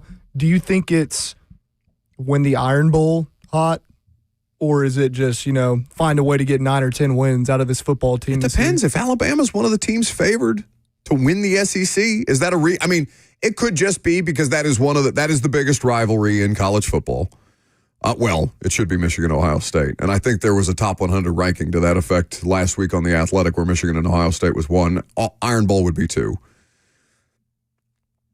There is so much hatred associated with that game that could, if they have a bad season and they let him stick around long enough to coach the Iron Bowl. That's what I'm thinking. And he wins the Iron Bowl. Does he buy himself more time, or is that just kind of like, oh my God, now what do we do with him?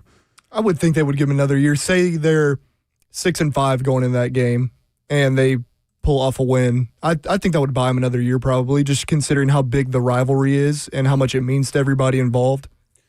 So there were articles being written as recently as last October about Hugh Freeze's buyout and what it would cost to fire him during last season. Now, that buyout is obviously drops year over year, but it's still a substantial amount of money that it would cost to get rid of Hugh Freeze. Now, Auburn football wants to be back in the conversation, back in the mix bad enough that maybe they're willing to eat the money. It's not Jimbo Fisher type of money.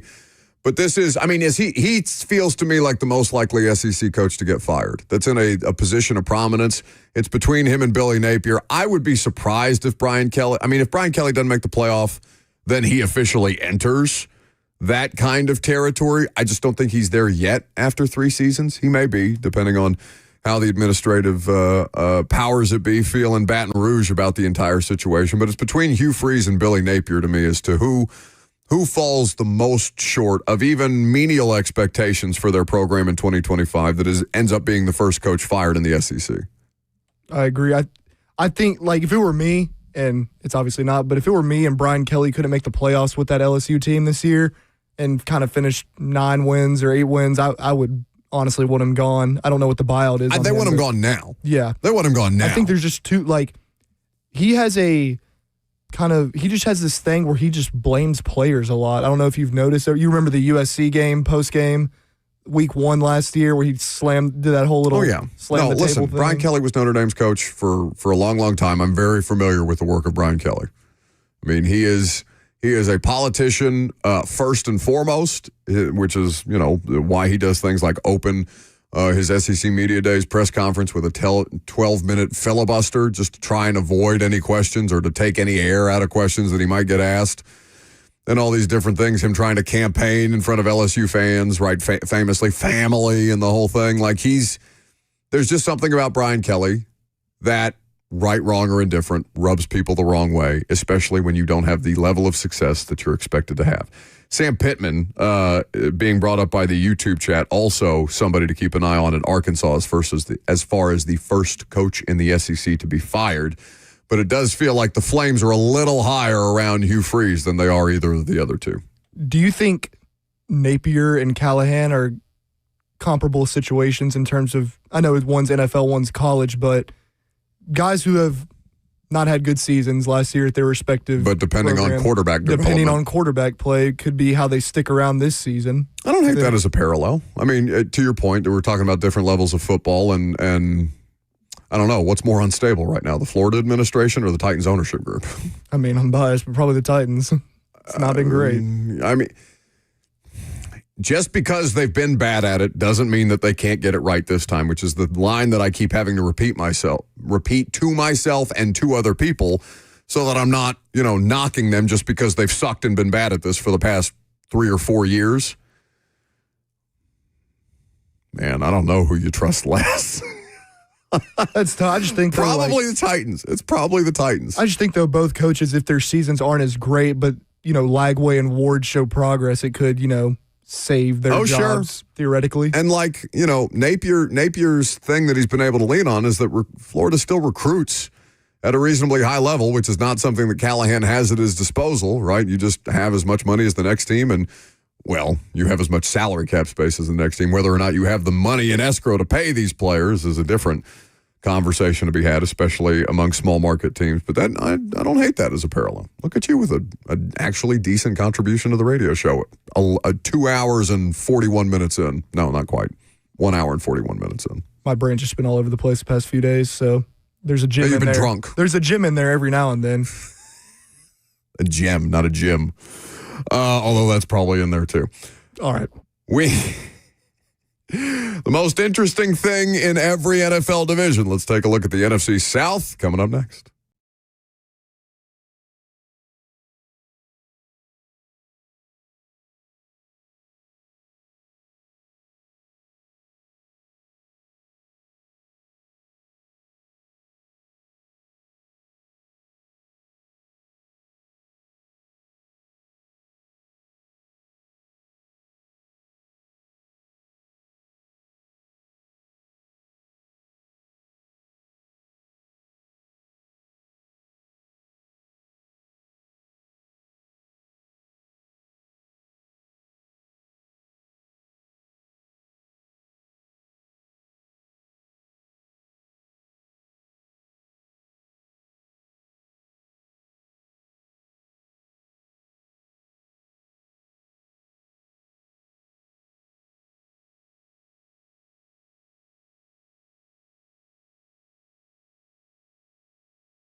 Welcome back to the show, fueled by Hattie B's Hot Chicken, the best hot chicken in the world, without question. 615-737-1045 is the number. You want to jump in there, we'd be happy to have you. Dawn Davenport will join us in 13 minutes from now. She's, of course, a part of 3HL's exhaustive SEC Media Days coverage, where it is currently Tennessee Day. We will carry Josh Heupel's press conference in less than an hour for you. We'll probably carry about 10 minutes of that, right? We don't have to go the whole way with old Heupel. We were making fun of Ross's sports update because he sounds like he's got a gun to his head while he's doing it. Why are you so scared sounding when you do that? Are you scared to read? I'm not the best at reading, for sure, even though I graduated college in 3.5 years, I'd like to point out. But that's a fine. I think that should be a fine. I think that's you should have to fine yourself for that at that point. Although that is impressive. That's probably the most impressive thing you've told me about yourself. I actually admire that you would prioritize your education unlike everything else you've tried to brag about. I think it's a school with a good reputation, too. I mean, I don't know how I made that happen. See, we're all confused. But we are taking a look at the most interesting storylines in each division. We have two more to do. It's the two South divisions. It's the NFC South, and we will do the AFC South on Thursday, finally. Now, I know that the Bucs have shiny new uniforms and are, they'll make you want an orange cream soda looking at them, and they are aesthetically pleasing. I'm not a big uniform person. Don't have strong uniform opinions, but I will acknowledge that the Bucs, the Houston Oilers throwbacks are awesome. They're probably the best uniform in all of sports, and I say that completely without bias. Then, of course, the Kelly Green Eagles are often brought up in that mix, too. But the NFC South and what lies ahead in 2025, what's the most interesting storyline in that particular division? There's a bunch to choose from. We've talked about Kirk Cousins, and I was not necessarily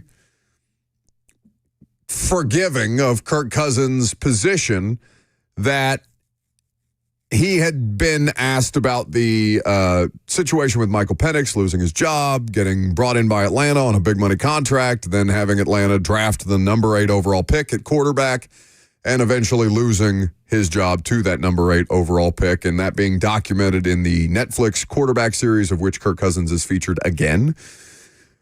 I didn't know the world needed so much Kirk Cousins. I think we were doing the national show for Fox on Saturday night, and Fitzy said, the world got enough vanilla ice cream the first time around. Why did we need a second helping in reference to Kirk Cousins? But that's fine if people are interested in the life and times of the Falcons' backup quarterback. More power to you. The quarterback battle in Atlanta, but it's not even really a battle. It's Michael Penix's job, provided that he doesn't fall off a cliff. We fully expect him to be the starting quarterback for the Falcons here, and so much so that Evan Silva, degenerate gambler that he is, but skilled and smart gambler that he is, came on the radio show last week and said he'd bet Penix 30-1 to lead the league in passing, which is also a bit insane. Even as a cash-out bet, like just something that you're going to ride out late enough to cash out and make some money on it, I don't know that is where I would put my money, but I was interested to hear Evan Silva say that. I've not touched the betting app in a while, but I certainly don't think I would go into it for that. Well, I can't bet on the NFL, so I would be as for reasons I'm on a team radio broadcast on Sundays and stuff like that, and also as a reporter, there's a bit of an ethical conflict in betting on games that you're covering or a league that you cover. I don't know that I'm super intrigued by the Falcons quarterback situation, other than I'm just tired of Kirk Cousins whining because that's what the money's for. Like, I get it. You don't, and we had a caller come in here and point out to me that how would I feel if I got my money the last time I negotiated my contract a couple of years ago. And he pointed out that I've still got a couple of years left on my deal. He's correct. I've got 2 left on my current radio deal. And if they brought in, and they've tried. They brought in Lucas and they tried in Robert, and neither of them are good enough to take my job, so eat it. But if they did bring in somebody who they felt was better at this than me, then how would I feel about being relegated to a secondary role on the show, even though I still got my money? I happen to think that I would be okay with it. Nobody else believed me, and that's fine. That's BS. What, that I would be able to handle that situation? Yes. And you know it is, too. I don't know why you tried to play. I don't know. His voice is getting high. He caught him in a lie. A little defensive. I'm not lying. I just, in my head, I was like, yeah, as long as I'm getting paid, what do I care, I think everybody in the Middle Tennessee area knows that's not true. Okay, I understand. I'm a bit of an ego monster, and I very much like having my name on the show, and it's contractually negotiated that Lucas can't have his name on the show, which makes me happy. But that's not a real thing, although I should probably make a thing the next time I negotiate my deal. I should have just tweeted the Lucas Panzica show today, honestly, since I had that control. Yes, but if you were competent, that's what you would have done. And yet you're here breathing heavily into the microphone and sounding like a hostage while you deliver sports updates. That's enough from you. The Ross Johnston show, now that I think about it. Yeah, we'd all have been good things to do had you been good at your job. But the most interesting thing in the NFC South this year, in a division that's not terribly good, is not the New Orleans Saints with the quarterback conundrum, not the Atlanta Falcons with less of a conundrum about their quarterback than somebody who's whining and complaining about not being their starting quarterback anymore. And it's not the division winners who have won the division every year that Todd Bowles has been the head coach in Tampa Bay. It's the Carolina Panthers. Carolina 5-12 last year. Dave Canales, his first year. We were talking about the Brian Callahan ranking as the worst coach in the NFL, according to CBS Sports. And I just looked at his record. And a record is not everything, right? But just looking at their records relative to other first-time head coaches, not first-year head coaches. So I took Jim Harbaugh and I took Raheem Morris out of that and just looked at, who is it? Canales, Gerard Mayo, Brian Callahan. Who were the other two that were hired as first-year head coaches? Antonio Pierce, even though he was an interim. And then would Mike McDonald have been on there? Mike McDonald with the best record of them. The Seahawks went 10-7 last year. They were in the best situation for sure, but they were also in a much tougher division. And two of those coaches won more games than Brian Callahan did, but got fired in Antonio Pierce and Gerard Mayo with the Patriots and the Raiders, respectively. But Dave Canales is sitting there at 5-12, and he works for a terrible owner, so maybe he's not going to keep his job, but Carolina showed you enough to be optimistic about what they might be in 2025. Their defense playing at a high enough level. Getting Derek Brown back is huge for them.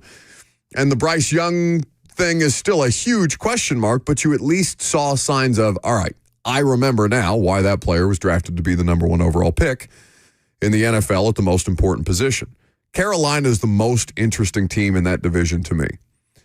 It should be Tampa's division to lose again. It's again, AFC South and NFC South mirror each other. It should be the Bucs and the Texans division to lose. But if Carolina gains ground all of a sudden in ways that are not expected or unforeseen, in the same way that we'll talk about maybe Jacksonville, if Jacksonville figures it out around Trevor Lawrence, or if Trevor Lawrence figures it out in Jacksonville, more appropriately said, then that throws a wild card into the mix and makes that division, while not good, more interesting. So I would say that Carolina, whether they're a good football team or not, whether they have a winning record or make the playoffs or win the division or a wild card, I just think that the Panthers have the biggest room for variance here, which is why I'm fascinated to see what happens to them. Now, they may suck again and, fall off everybody's radar, and people aren't watching a ton of Carolina Panthers games anyway, so what's the difference? But I'm curious. 615-737-1045 is how you jump in if you would like to. Let's go to Ann before we bring in Dawn Davenport to start the noon hour. What's up? I have a very funny but strange oh no in sports this week. It is specifically an oh no for my, the sporting event was WWE SmackDown in my living room. Oh. I have a 7-year-old daughter and a 6-year-old daughter. My 7-year-old daughter is 5'1". I'm sorry, your 7-year-old is 5'1"? That's taller than Lucas. Yes. She's huge. And she lifted my 6-year-old daughter, who is normal sized, up by the legs and broke her collarbone by dropping her. Oh, my God. Oh, no. So it's the collarbone is actually broken. We've had medical analysis at this point? Uh-oh. Well, Is that the one with the broken collarbone in the background? We're in the hospital parking lot right now. Oh, no. Who am I saying hi back to, Ann? This is Oakley. Hi, Oakley. I hope that everything, all the conflict is resolved in the living room, and that, there's not a SummerSlam follow-up to the WWE SmackDown that took place in the living room. Thank you for the call, Ann. I hope everything goes well. Thank you so much. And this is a message to Don Staley. I do have a 5'1", 7-year-old. If you're listening. Yeah, seriously. It's like the you remember that giant baby that it was either the Lions or the Bucks got in the comments on Instagram and said dibs on, you know what I'm talking about? This kid had to have been like 2 months old and 45 pounds or something outrageous, and one of the NFL teams got in the comments of it because the video went viral and said dibs. 5'1" at 7 years old. 5'1" and 7 is crazy. Crazy. Good genes. Don Davenport next.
Good afternoon from the 104.5 The Zone studios. I'm Ross Johnston. It is day 2 of SEC Media Days in Atlanta. Tennessee, Texas, Georgia, and Auburn will be speaking today, with Coach Heupel, Arian Carter, Miles Kitselman, and Bryson Eason being interviewed later today on 3HL, as well as Coach Hugh Freeze and Auburn quarterback Jackson Arnold.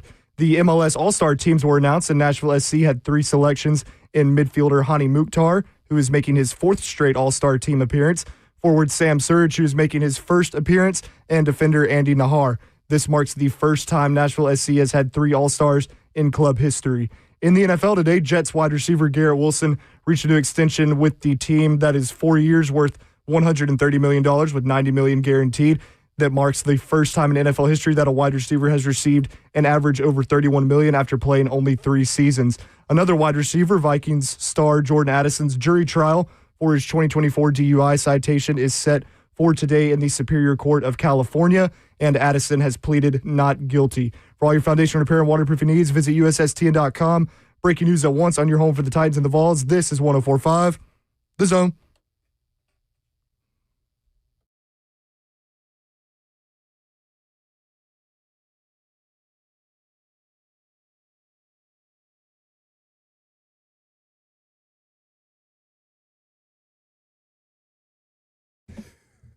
SEC Media Days is off and rolling in Atlanta, and you know that 3HL does it better than anybody. And so, in the absence of my show, completely abandoning me, Bert spending one day with me without Lucas and then deciding to fake bronchitis, Lucas on a beach in Brazil somewhere with his lovely fiancée, Megan, both of them likely gone until next week when we are all back collectively for training camp.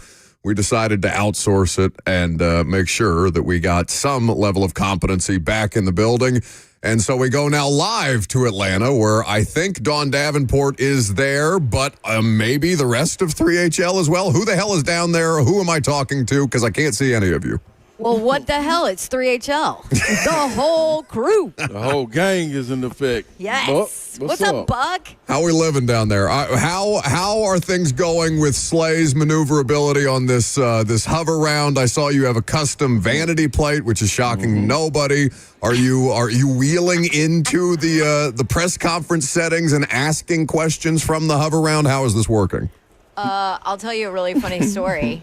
He's maneuvering around. So this morning up on Radio Row, Coach Freeze was doing an interview over there like just a little while ago. Jim Dunaway and those Jim guys, Dunaway, yeah. Round Lance Table Taylor, Live, yeah. whatever they do. And Whatever they do. Whatever they do. Slay rolls in, 100 miles per hour, right behind him, throws up his 2 fingers right behind Freeze. It was a scene. It was a scene. He's rocking it, Buck. Let them know I arrived, Buck. That's all. Here's the problem, Buck. It's overconfidence is my concern for Slay in this wheelchair. He's going really fast outside through like construction zones and cracked pavement and all kinds of things. He's leaning to the left because the road is leaning to the right, but he's still going 100 miles an hour. So I don't know what's Just listen to him giggling like a small child about the idea of being an absolute menace rolling around SEC Media Days in the College Football Hall of Fame. By the way, 3HL's college football and SEC Media Days coverage this week is sponsored by Brian's Motorsports and Medical House Calls, who made their trip down there possible, of which we all greatly appreciate, and I know they do too. So, you guys had a stacked show, and that's always the case throughout the course of this week. You guys crushed these things, and Super Bowl in particular. Brent, I'll start with you. What was the most interesting thing you got out of Diego Pavia's visit with you guys yesterday? Well, we had to utilize the production expertise of one Zeph because Diego Pavia dropped 1 F-bomb and 2 S-bombs during the course of the conversation. That dude is as confident as you would think that he would be. It just radiates off him. And you know, this whole narrative that he's too small to play at the next level, I'm not saying he's going to get drafted, Buck, but I wouldn't be a bit surprised to see that guy go undrafted, make a camp, and be on a roster. Like He's just he just radiates positivity and confidence, and man, his guys have his back, and he knows it.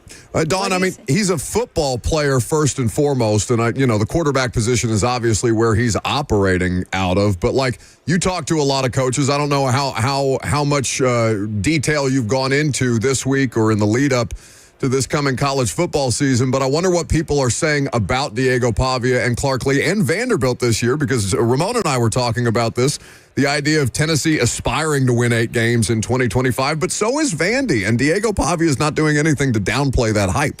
No, not at all. It's funny, though.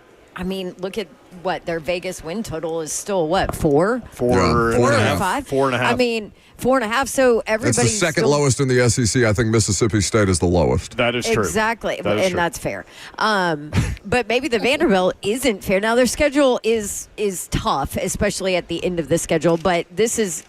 I think people believe in Diego Pavia. I just don't think they really believe in Diego that he can do it all, especially with the end of the schedule there, because it's at Bama, LSU, Missouri, at Texas, Auburn, Kentucky, at Tennessee. Like, that's a pretty brutal run right there. So, and Clark Lee even told us when he sat down with us yesterday, he was like, we have to keep him healthy.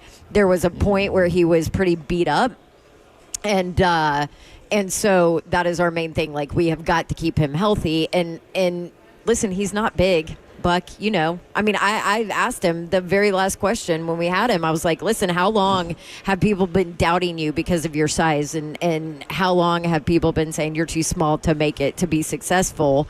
And he's like, my entire life.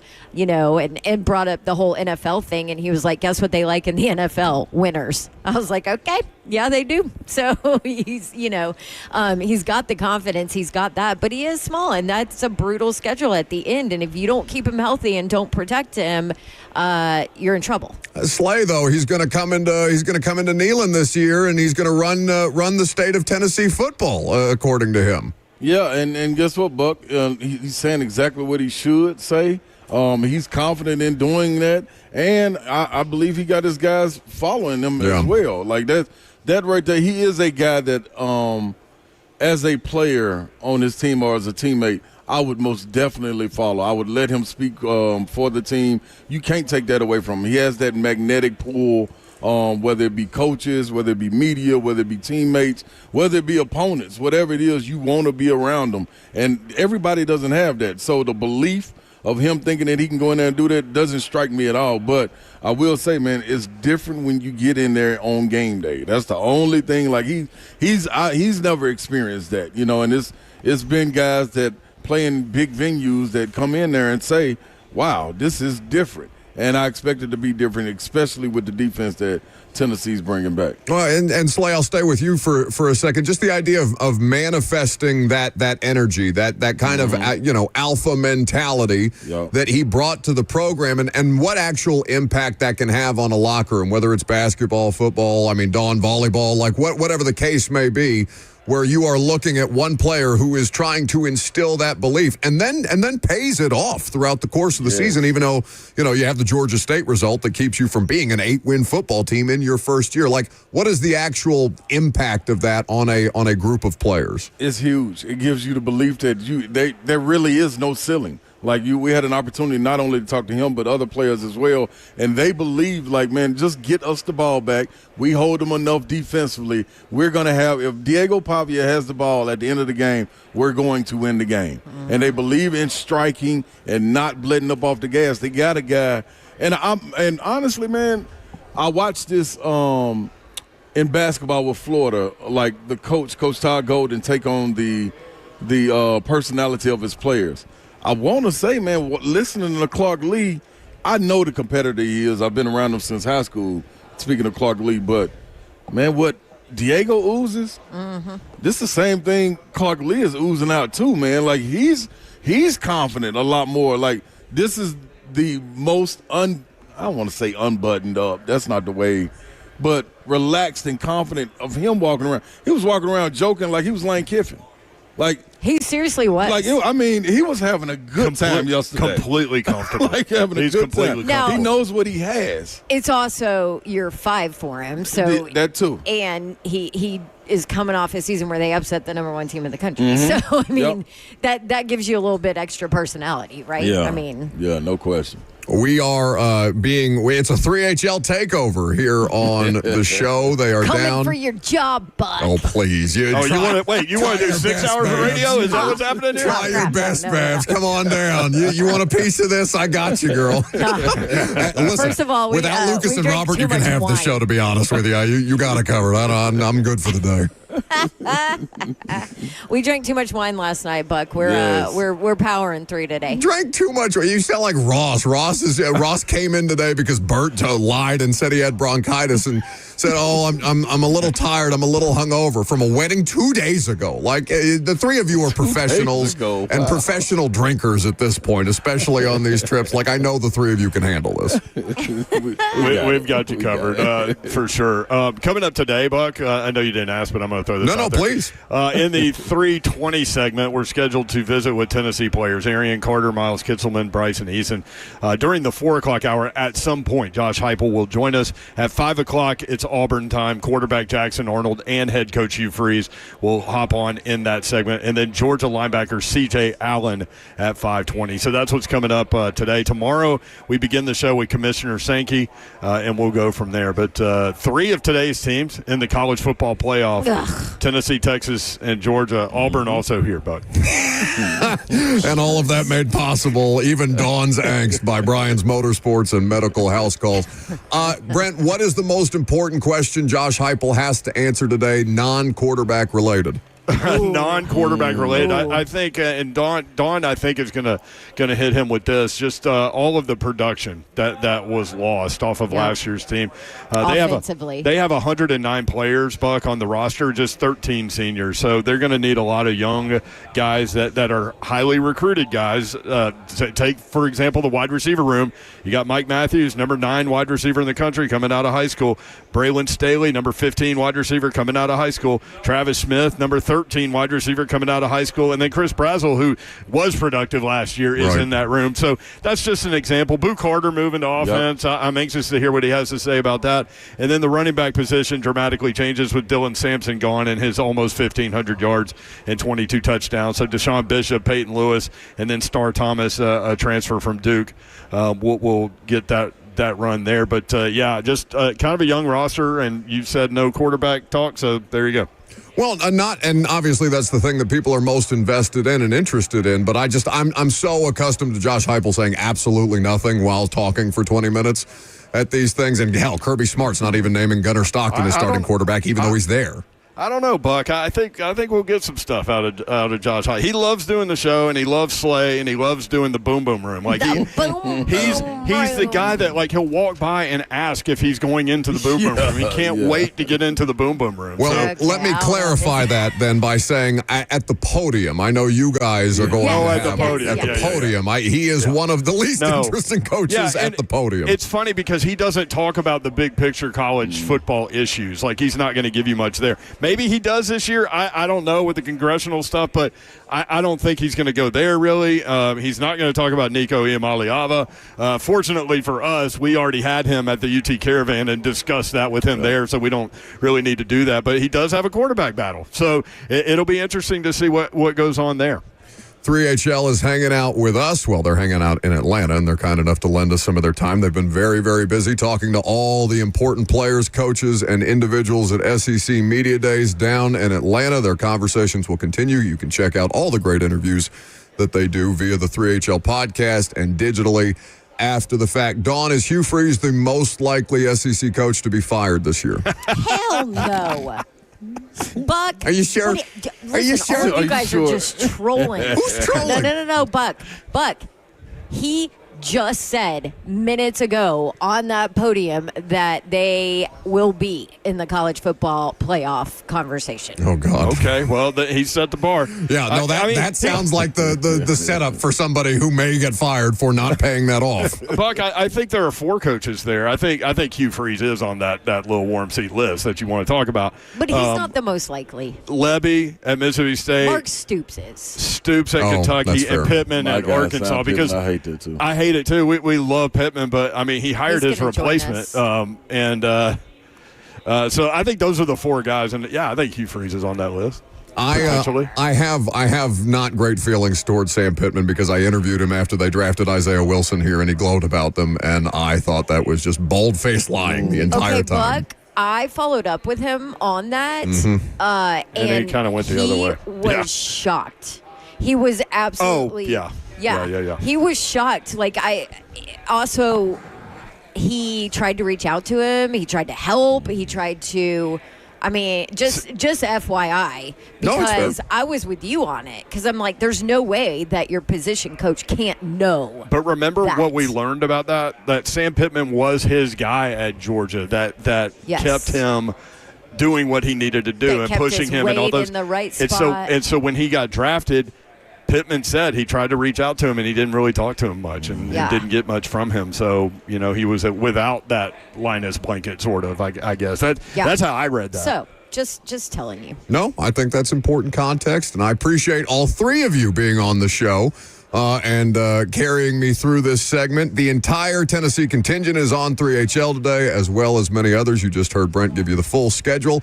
Hugh you can Freeze. keep up to date with that. Hugh Freeze as well. I'm sure you'll pass him my best regards, Dawn, and hope for his job security or at least better football out of him and Jackson Arnold this year for your sake, if for nobody else's. Congratulations, Buck, on your Indiana Hoosiers canceling the series with Virginia and paying almost $500,000 or paying $500,000 for it to add Kennesaw State and Austin Peay. Good job, Buck. Congratulations. Isn't that what the proper college football programs do these days, baby? That just means we're in it. That means we made it. We start scheduling cupcakes because we're not the cupcake anymore. How about that? No longer the cupcake. I'm going to let you guys scurry on to Josh Heupel's press conference, but I do appreciate you stopping by. Thanks for doing it. Thank you, Buck. No doubt, Buck. That's the 3HL crew down in Atlanta. Josh Heupel's press conference is on the other side. We will get to one big thing about the University of Tennessee before we carry Josh Heupel's press conference. I'm Buck Rising. It's 104.5 The Zone.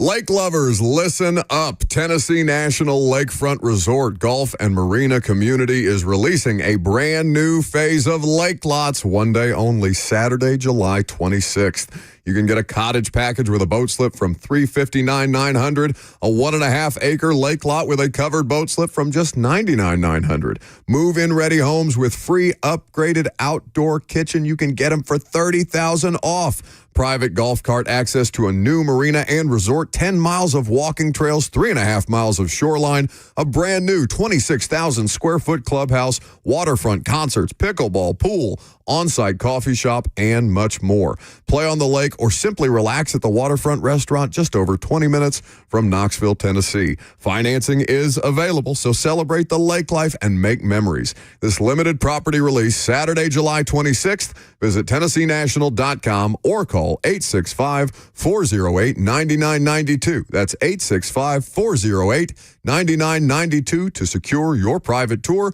Memories begin here at Tennessee National.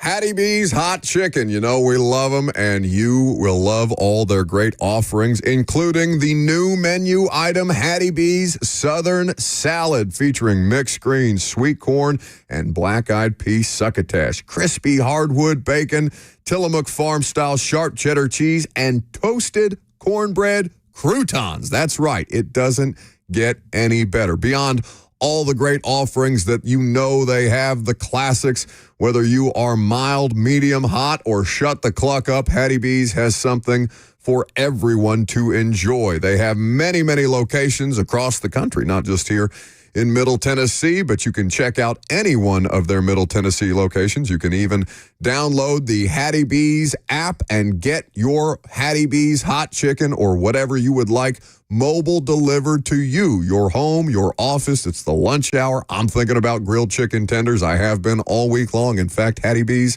is probably in my future, and it should be for you too. Visit them online at HattieB.com for more info today.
Tennessee coach Josh Heupel going to be at the podium. We'll carry that here in just a second. But before he gets up there and starts answering questions, I suppose we should play Lucas's one big thing about the University of Tennessee. Welcome back to the show. Let's hear what he has prepared. Hopefully he kept it short enough for us to do that and the head coach. One big thing about Tennessee football in 2025 is something we've talked about a lot on this show. Talented, but unproven, with the biggest question mark coming at the most important position in sports. Joey Aguilar is probably expected to be the starting quarterback. He has the most experience. He's coming in with an NIL value attached to him, but there will be a legitimate competition played out in training camp to see who ends up taking the reins of this offense that is looking to still make up some ground and has not reached the heights, not even really close to what we saw in 2022. But across the board, this is probably the highest talent profile roster that Josh Heupel has had, with the exception, of course, of the quarterback position, but not much by way of proven talent and experience. Outside of Jermod McCoy, the cornerback on defense, who very well could be a first-round pick last year if he can recover from his ACL tear and have a good season, and Miles Kitselman on offense, who is a leader and is a guy that really emerged for Tennessee last year, there's just not much by way of proven talent. Mike Matthews has to have a breakout season at wide receiver. Joshua Josephs has to have a breakout season rushing the passer. Tennessee expects to bring back another stout defensive line, Bryson Easton in the middle of it. It's a deep group. It's one of those groups that you just let Rodney Garner do his thing over there and you don't worry about it. But is that baseline expectation of what we've put at 8-4 going to be what ends up coloring Tennessee's season? Can they go one game higher? Will they end up going one game lower?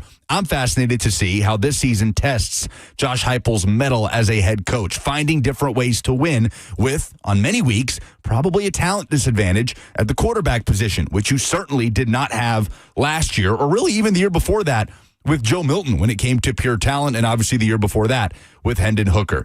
We've talked about it as a potential kind of gap year for Tennessee, trying to hold things down, continuing to stockpile talent, and five-star quarterback Faison Brandon coming down the pipe. But we'll see if Josh Heupel can make this anything more than that for Tennessee football in 2025. It's a fascinating season. It really is. And Josh Heupel is going to be asked several questions about the quarterback situation. I'm sure he'll try to filibuster, maybe not a 12-minute diatribe like Brian Kelly did, to avoid questions about any uncertainty that is around the LSU program or the Tennessee program. But he's talked about this several times ad nauseum. And he's referred to the Nico Iamaleava situation as the Joey Aguilar situation instead. That's what we should be talking about it. Even though it seems that the competition is as open as it could be for the Tennessee starting quarterback job between Jake Merklinger and Aguilar, and the other different pieces and parts that are going to be necessary to make this thing work, and whatever making it work looks like in 2025. Ramon said that 8 wins is what he expects out of this Tennessee team, given the schedule. And the schedule's workable, right? I think Vandy's honestly got the tougher schedule here, especially given the road opponents this coming season. But I don't know if 8 wins is a reasonable expectation for me, given that the uncertainty is at the most important position. Josh Pate, who I know is also in Atlanta for SEC Media Days, came on the show a little while ago, maybe a couple of weeks ago at this point, and said this has to be Josh Heupel's best coaching job ever, if it is to be considered a success. And what he meant by that is from a couple of different angles, because there's going to come a time where people are not content to hear, well, our quarterback situation is in flux. And so we're still trying to get back to the level of offense that you may have thought was what you could expect year after year after year in the Hendon Hooker season. But that's just not realistic for where they are right now. And Josh Heupel has found ways to give them double-digit win seasons for the first time in God knows how long, multiple. And in fact, the head coach of Tennessee is at the podium now. Championship quarterback during his playing days at Oklahoma, and he took the reins at Tennessee in 2021. Last year, guiding the football program to its first appearance in the college football playoff. As a head coach, Josh has led his teams in winning nearly 75% of their games, nearly 70% of conference games in 7 seasons between Central Florida and the University of Tennessee. He is one of only 3 active bowl subdivision head coaches to lead multiple programs to New Year's Six bowl appearances in the college football playoff era. Josh is a native of Aberdeen, South Dakota, where he grew up watching film with his father, Ken. Ken served as head coach of Division II Northern State University for seven seasons. He and his wife, Dawn, have 2 children, a daughter, Hannah, and a son, Jace. Hannah's in that college-seeking experience, so we compared notes about that time in my life, which is always special. Please welcome to the stage University of Tennessee head football coach Josh Heupel.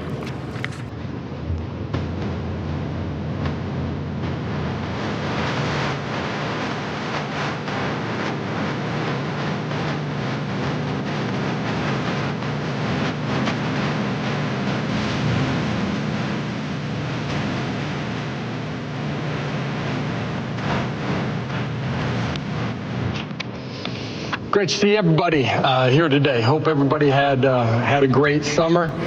For us, it's fitting that we're here in Atlanta. Obviously, a lot of our roster comes from right here in the state of Georgia and Atlanta area. But this is also where we kick off here in the Aflac kickoff game here in Atlanta as we get ready to start the season. And extremely appreciative of Gary Stokin, his entire staff, the organization, everything that they've done for us in our preparation to come down here, but also affording us the opportunity to play in this game inside of Mercedes-Benz against a great opponent. I know there's going to be a lot of orange inside of that stadium when we kick off. Vol Nation need to make sure it's the right shade of orange. Embarking into year 5 as I was getting ready for today, I really rewound back to year 1 and how myself and our staff came to Tennessee and the adversity in which we took the program over. And I'm really proud of what we've done, from roster management to some of the recruiting things that we had to deal with. It's how I know that our best is still in front of us. What has crippled other programs in the past, University of Tennessee and our football program has been able to flourish. You look over the last 3 years, 30 wins, the most wins in Tennessee in a stretch of a 3-year span in Tennessee football since the late 90s. You look at the college football playoff, New Year's Six bowl wins. You look at what we've done in the NFL draft, the best stretch of NFL draft picks at Tennessee in over 2 decades. And while we've been able to have that success on the field, our players have done an unbelievable job inside of our community. Each year we've set a team GPA record in the history of Tennessee football. I'm extremely proud of what our staff and our players have done here in a short amount of time. Defensively, extremely excited. A year ago, you guys maybe heard the quote of me saying that, elite defense is required, and it's our history at the University of Tennessee. It's the home of Reggie White, Al Wilson, Eric Berry. 3 guys that may be one of, if not the best players at their position in the history of the game. And our defensive staff, led by Tim Banks, but our entire staff has done a great job. A year ago, you look at us, we're top 10 in the country in 6 defensive statistical categories. Since we arrived at Tennessee, lead the league in tackles for loss. Could not be more excited about what we've done, but also the future on that side of the football with the leadership and the players that we have inside of our program. Offensively, we found a lot of ways to win during the course of my career as an offensive coach and as a head coach through the air and on the ground, and have found a way to be elite, year in and year out. You look at what we've done, 2 SEC players of the year in the last 3 years, one at quarterback, one at running back. Last 2 years, we've led the SEC in rushing. The last 4 years since we arrived, we've rushed for 2,500 yards each year. Never been done in the history of Tennessee football. Really proud of what we've done, but the guys and the staff that we have to continue to grow as we move forward this year into the 25 season. I know when I open it up for questions, the first one will be about our quarterback situation, so I'm going to touch on that a little bit here as I get started. We will have a competition at the quarterback position, 3 guys inside of that room. Really proud of what they've done Joey, since he got there in May, Merklinger and George McIntyre, what those two guys have done since they've been on campus. But I'm really proud of the steps that they've taken through the summer in developing relationships, rapport with the guys around them, their ability to compete in a positive way with each other in the meeting room and on the field, their ability to have leadership traits and to continue to grow in that. And I'm really excited about getting on the field with those guys. We've found a way to win with a lot of different quarterbacks throughout my career on the offensive side of the ball, and we're going to find a way to win with the guy that earns the starting spot as we go through training camp here in August. We have 3 players that are with us today that resemble everything that we want inside of our program, from an accountability standpoint, leadership, mental and physical toughness, who they are inside of the community, and how they impact their teammates on a day-to-day basis. Linebacker Arian Carter, that is a dynamic player. Defensive tackle Bryson Eason from Memphis. He's in year 6 with us, and really proud of the steps that he's taken individually as a person and as a player, and he's ready to play his best ball. And then tight end Miles Kitzelman, that a year ago came into our program. There's nobody that puts more work into every single day and impacts the teammates around him in a more positive way. Great leader for us. As we move forward here into the 25 season, I'm going to rewind to last December. Everybody inside of our program didn't like the taste in their mouth as the season finished up in late December. That's been a part of spurring us on throughout each quarter of our off season. It's been a part of how intentional and how focused that we've been throughout the course of the summer. And I'm excited to go compete with these guys when we get here to training camp. For us to take another step and to continue to grow as a program, it has come down, and this is something that we've been very diligent in inside of our program this offseason, the accountability to yourself and to your teammates every single day, guys doing their job at an elite level, building the leadership that you need to have to control and command your unit and your position group, and ultimately the way that we're going to compete every single day together.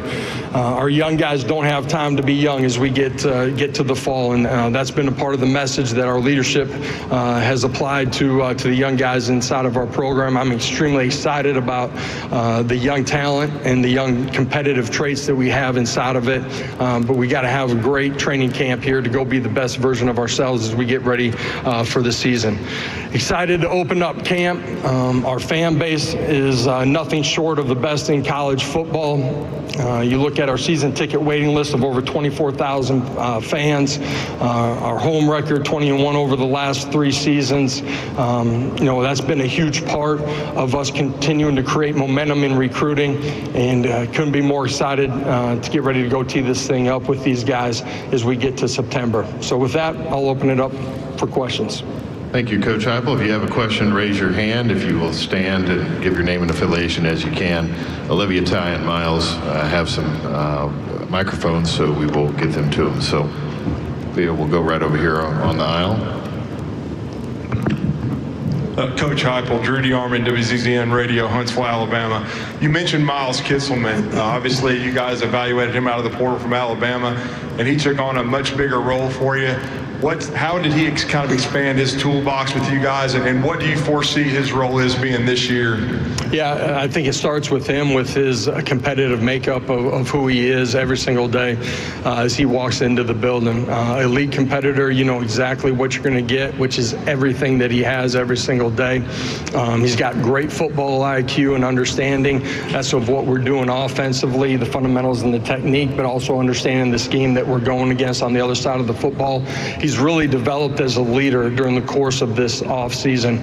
He's always been a guy that's been able to coach the guys at his position, or even during the course of the special teams, as he got comfort and earned the trust of the guys around him. But he's taken his leadership to a whole nother level for us. I expect him to play at an elite level, be a huge part of what we're doing.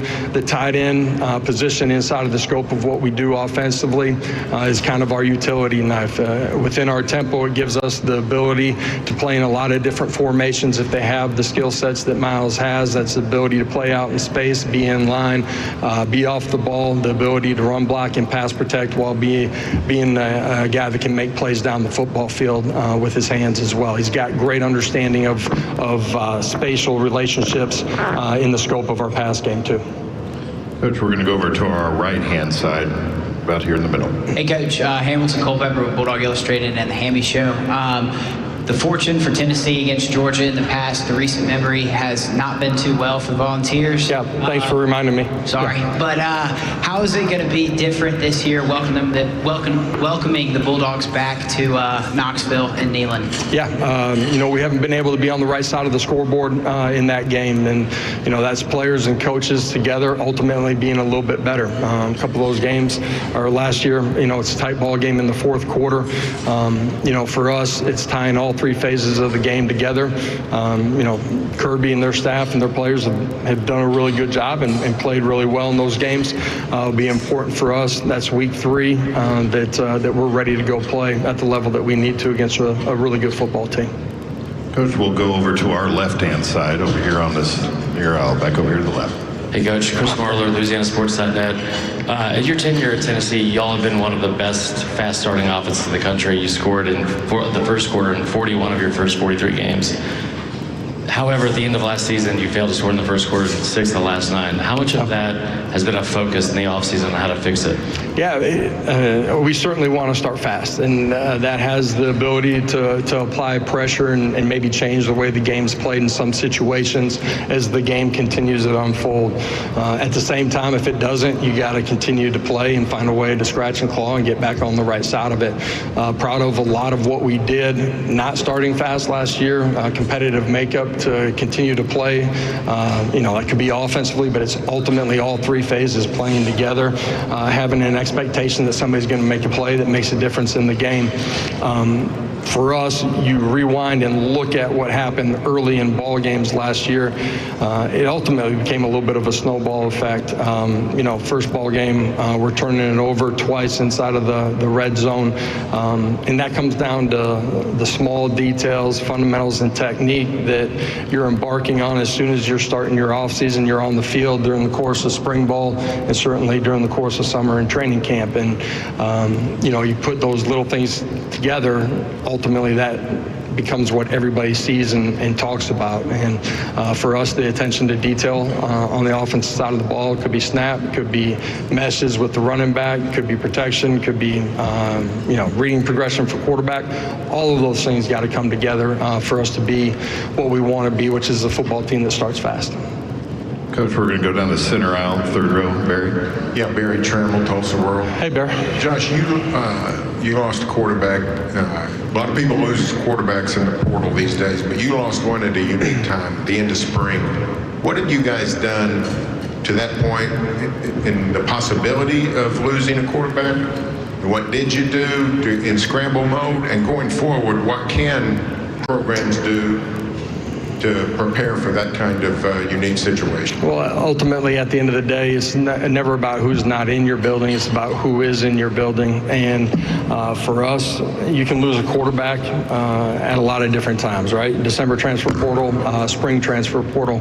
You can lose one week 1, first quarter of a ball game in your opener, and now you're on to number 2, through injury, right? And so you got to have a next guy up mentality. And at the end of the day, having the right guys that want to be there, want to compete with their brothers that are inside of that locker room, building that connection, but also having the right guys in there. And at the end of the day, I'm really excited about who we have in there. The addition of Joey, who was already inside of that group, highly competitive guys that are smart, that have the physical traits to be successful.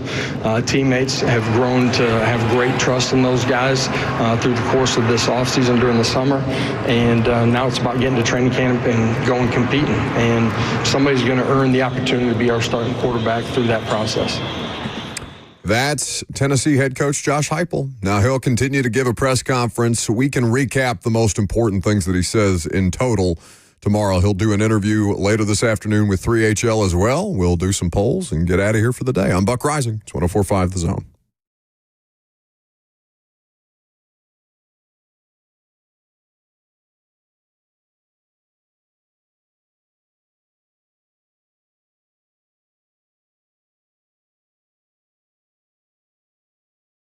Premier Generators is here to help you if you are somebody who has experienced any kind of power loss at home in the last couple of months, in the last couple of years, dealing with all this adverse weather that we continue to have. Hell, I have been in a situation where in 2020, we got hit in my neighborhood by that tornado that caused so much devastation across Middle Tennessee, and beyond the damage that it did, we lost power in my neighborhood for 6 days. And I wish at the time that I had thought ahead to be prepared for such a situation and to contact a company like Premier Generators, now in Nashville, the largest certified Generac dealer in Tennessee. When power outages do strike, protect your family with a top-tier generator expertly installed by local specialists. Premier Generators dedicates itself solely to generators, offering unmatched expertise, plus enjoy peace of mind with an extended 10-year warranty. So don't be like me. Don't wait for the next storm. Schedule your consultation today with Premier Generators. They're here to help you. Their number 1-855-797-4766. That's Premier Generators.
The polls brought to you by Two Rivers Ford, the South's most trusted Ford dealer. What in sports made you say, oh no, this week? Tyler says McGregor sending unsolicited pictures below the waist and getting exposed. And Karen says Najee Harris's fireworks injury from the 4th of July. Yeah, the McGregor thing is tough. Those are what we lovingly call on the show Richard picks. And Conor McGregor apparently was DMing Richard picks to an Instagram model, and the Instagram model decided that after McGregor angered her that she would release said Richard picks to the public. So unfortunately for Conor McGregor, the world found out that he was uncircumcised yesterday on the internet. Very good. Mm-hmm. What is the most interesting storyline in the NFC South? A lot of Cousins and Penix comparisons, and Thomas Davis, not Panthers Thomas Davis, ironically. That would have but been funny. White dude Thomas Davis says, can the Bucks win their 5th division title in a row? I think it's Carolina, but if you're interested by Kirk Cousins being clearly and obviously a backup to Michael Penix, then I guess more power to you. I would think they've got the best roster, so it seems feasible. But anyways, who should be the next NFL wide receiver to get paid? Karen says Jawan Jennings. Michael Boland says, I'd say Jamison Williams, but would imagine the next one could be Drake London. And then Chris Thompson says Xavier Restrepo if you listen to Titans Twitter. The guy that hadn't played a snap. Jawan Jennings is holding out in San Francisco, and that is something that we can talk about a little bit during the headlines tomorrow. That will be interesting to dive into because I do think he has a case. It's just a question of how much do you pay a guy like that? Well, he's been pretty good. Almost won a Super Bowl MVP a couple years ago. Had the Niners have won that game, I think. So, very interesting. Are those the polls? Those are the polls. All right, very good. Well, first go with this. We had you did great, bud. That that's being kind. The last poll, we typically have 4 polls, but we will do the 4th poll tomorrow because it's regarding Brian Callahan's ranking of the worst coach or as the worst coach in the NFL. According to CBS Sports, and that feels like it needs a little more dedicated time. So we will do that tomorrow. We'll see if Robert is back or if it's Ross and me again. Either way, we'll look forward to having you back. No prime time for me tonight. So enjoy the rest of your evening, and I will talk to you tomorrow morning at 10 a.m. right here on 104.5 The Zone.